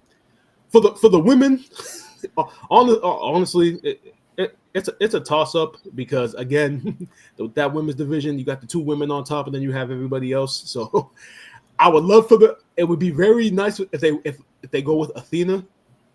Yes, just because it's in Texas, and she really needs to get the hell out of Ring of Honor. Yeah, even though once she leaves Ring of Honor will die because really she's the only thing on that show. I just want to see her on a more prominent level. Yeah. Mm-hmm. But they need her. They need her in Ring of Honor. But she belongs on a higher stage. So yeah, exactly. So I'm definitely. I hope that I say this on record that I missed Ring of Honor. Ring of Honor used to come on regular TV, and they've moved it off the air almost completely now, and you've got to pay extra to get it. Yeah. And I'm just not ready to make that commitment yet. I'm paying $50 to see AEW PPLs. So I mean that's just out of this world to me. Yeah. I think for Ring of Honor, only like 200 or 300 people have made that commitment to actually buy their their streaming service, Honor Club, or whatever. I think only a select few people made that commitment. So Why? The hardcore fans, right? I don't know why they just don't put it on YouTube. Just put it on YouTube. Just put it on YouTube. More people. I'm hoping that AEW will eventually stream too at some point in the future. That's my hope. I got rid of Max streaming because I could watch AEW on cable twice a week, so I don't need Max, and they're not showing the PPVs on stream yet. So we'll see. Yeah, like just streaming is just going to be. I just think all of them should just go to Netflix, but. In the men's matchup, I'm going to go MJF, and in the women's, I'm going to throw a monkey wrench. I'm going to throw a loophole there. Britt Baker, where is she? Well, it's funny. There was a report on social media today during the conference call that Tony Khan did for the event. They asked about Britt Baker and the rumors about her leaving. And in typical Tony Khan fashion, he kind of passed it off and said that it's more of a situation with where how deep their roster is and not really having a spot for her, which I thought was a poor answer because it's like as bad as the match she had with Mercedes is. She's still one of your top female talent. She can still fight Thunder Rosa. She can still fight. Exactly. There's other ways to use her. Yeah. Like, come on, you don't have a spot. You don't have a spot for Britt Baker, really? Yeah. But yeah, you want to showcase Penelope Ford? Oh boy. Hey, he's entertaining. The next matchup here, we got Adam Cole versus Kyle Fletcher for the TNT Championship. No, that's Fletcher needs that one. Adam Cole. Yeah, that's just going to be a great match. But like I always say, the downfall of Adam Cole needs to be studied. Like seriously, like he's in the spot right now that CM Punk was in when he was on Collision. Like literally, he's the face of Collision right now. Like the last 3 episodes of Collision, the show was kicked off with him doing his entrance, and either he's going to the commentary table or he's about to have a match. Literally, I'm just gonna say last 3 episodes of Collision started with Adam Cole. So you are a soldier for watching AEW Collision as well. I will say that. I will say that much. But I think Kyle Fletcher needs a win on this main stage to have that moment. Put Adam Cole in the main title picture and just let him get up there and actually have an opportunity. I think that will work for him. We got the tag team championship match, the Hurt Syndicate versus Jet Speed versus the Patriarchy, Christian Cage and Nick Wayne. The Hurt Syndicate. Yeah, exactly. They need to stay on top. Should be the right I just want to say them adding the Patriarchy to this match was the smartest thing that they could have possibly done. If this was just a regular tag team match with the Hurt Syndicate and Jet Speed, I would almost look at it and say, okay, this match needs to end inside 3 minutes. Similar to what you said, Sonny, about the whole size mismatch with Rhea and Io. With Jet Speed and Hurt Syndicate, it's times 10. Like not only in size, but in character work and everything else. It's like grown ass men facing toddlers, literally. And the fanfare sees this and they go, man, and they expect us to believe, but what they don't realize is the rings are solid. Those rings aren't. Air house rides at the county fair where you go in and you can bounce all up and down and all that. No, those rings are made out of 2x10s. And the old WWF rings that I wrestled in a great deal use cast iron railings straight down. And so what they would do is build the box and then put the cast iron rails in the center of that mess. and then put the bat on top. So, fellas, I told Mr. Bentley as nice as I could. I say next time you're at a WWE show, pay somebody in charge of the ring setup $20 and walk out there on it. I said, and you'll be amazed at how solid that floor is. And sure, it makes boom and all that. They amplify that stuff, but I can tell. I don't mean to brag, fellas, but I can tell about 80% of the time when somebody goes down if they're hurt or not. If you see them yakking back and forth, they ain't hurt. But in Saudi Arabia, when Randy Morton could hardly move, Randy Morton was hurt. Yeah. Period. And when he ran into his own turnbuckle at his expense, he was really hurt. That didn't look too fun there. No. But yeah, I got the Hurt Syndicate in that match. I just think they need the momentum. They need to continue to hold the titles until they can find a tag team that can actually face them, maybe FTR or whoever in that tag team division for AEW. But AEW will take place this Saturday. Bringing a wrap to the show here. Sonny, thank you for joining us on the show. Thank you for joining us. Thank you for spending time and talking about your career and giving your thoughts about the business today, insights on great stories in your career and stuff like that, and a look at the current product. Thank you so much for joining us. Would you like to plug anything like Wrestling Spotlight with Gerald Bentley? That's a podcast that you do. Is there anything else that you would like to plug before we get on out of here? Just that I am in the beginning stages of trying to create a Wikipedia page, getting educated on how that's done. That's a work in progress. Very proud and tickled to be such a contributor to Gerald Bentley's Wrestling Spotlight show. I'm on there about 3 times a month now. This year have been that way since my New Year started back in April, and just kicking it as hard as I can go to stay in the groove of the business.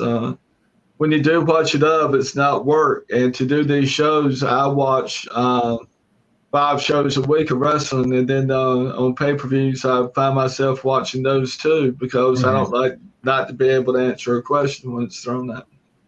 So that's what's going on in my neck of the woods. Sweet.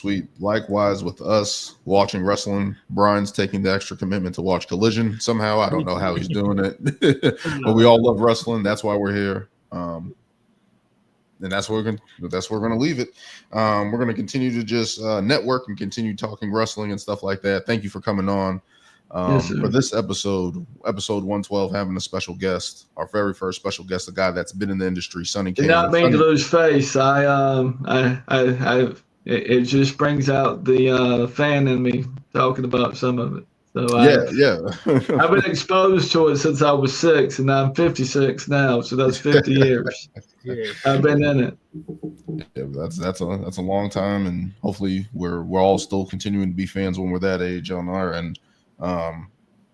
Just loving the business, just love talking wrestling, love talking the sport, and looking forward to continue to do that. Thank you for joining us, Sonny. As for our fans, always kick out on 2. Until next time.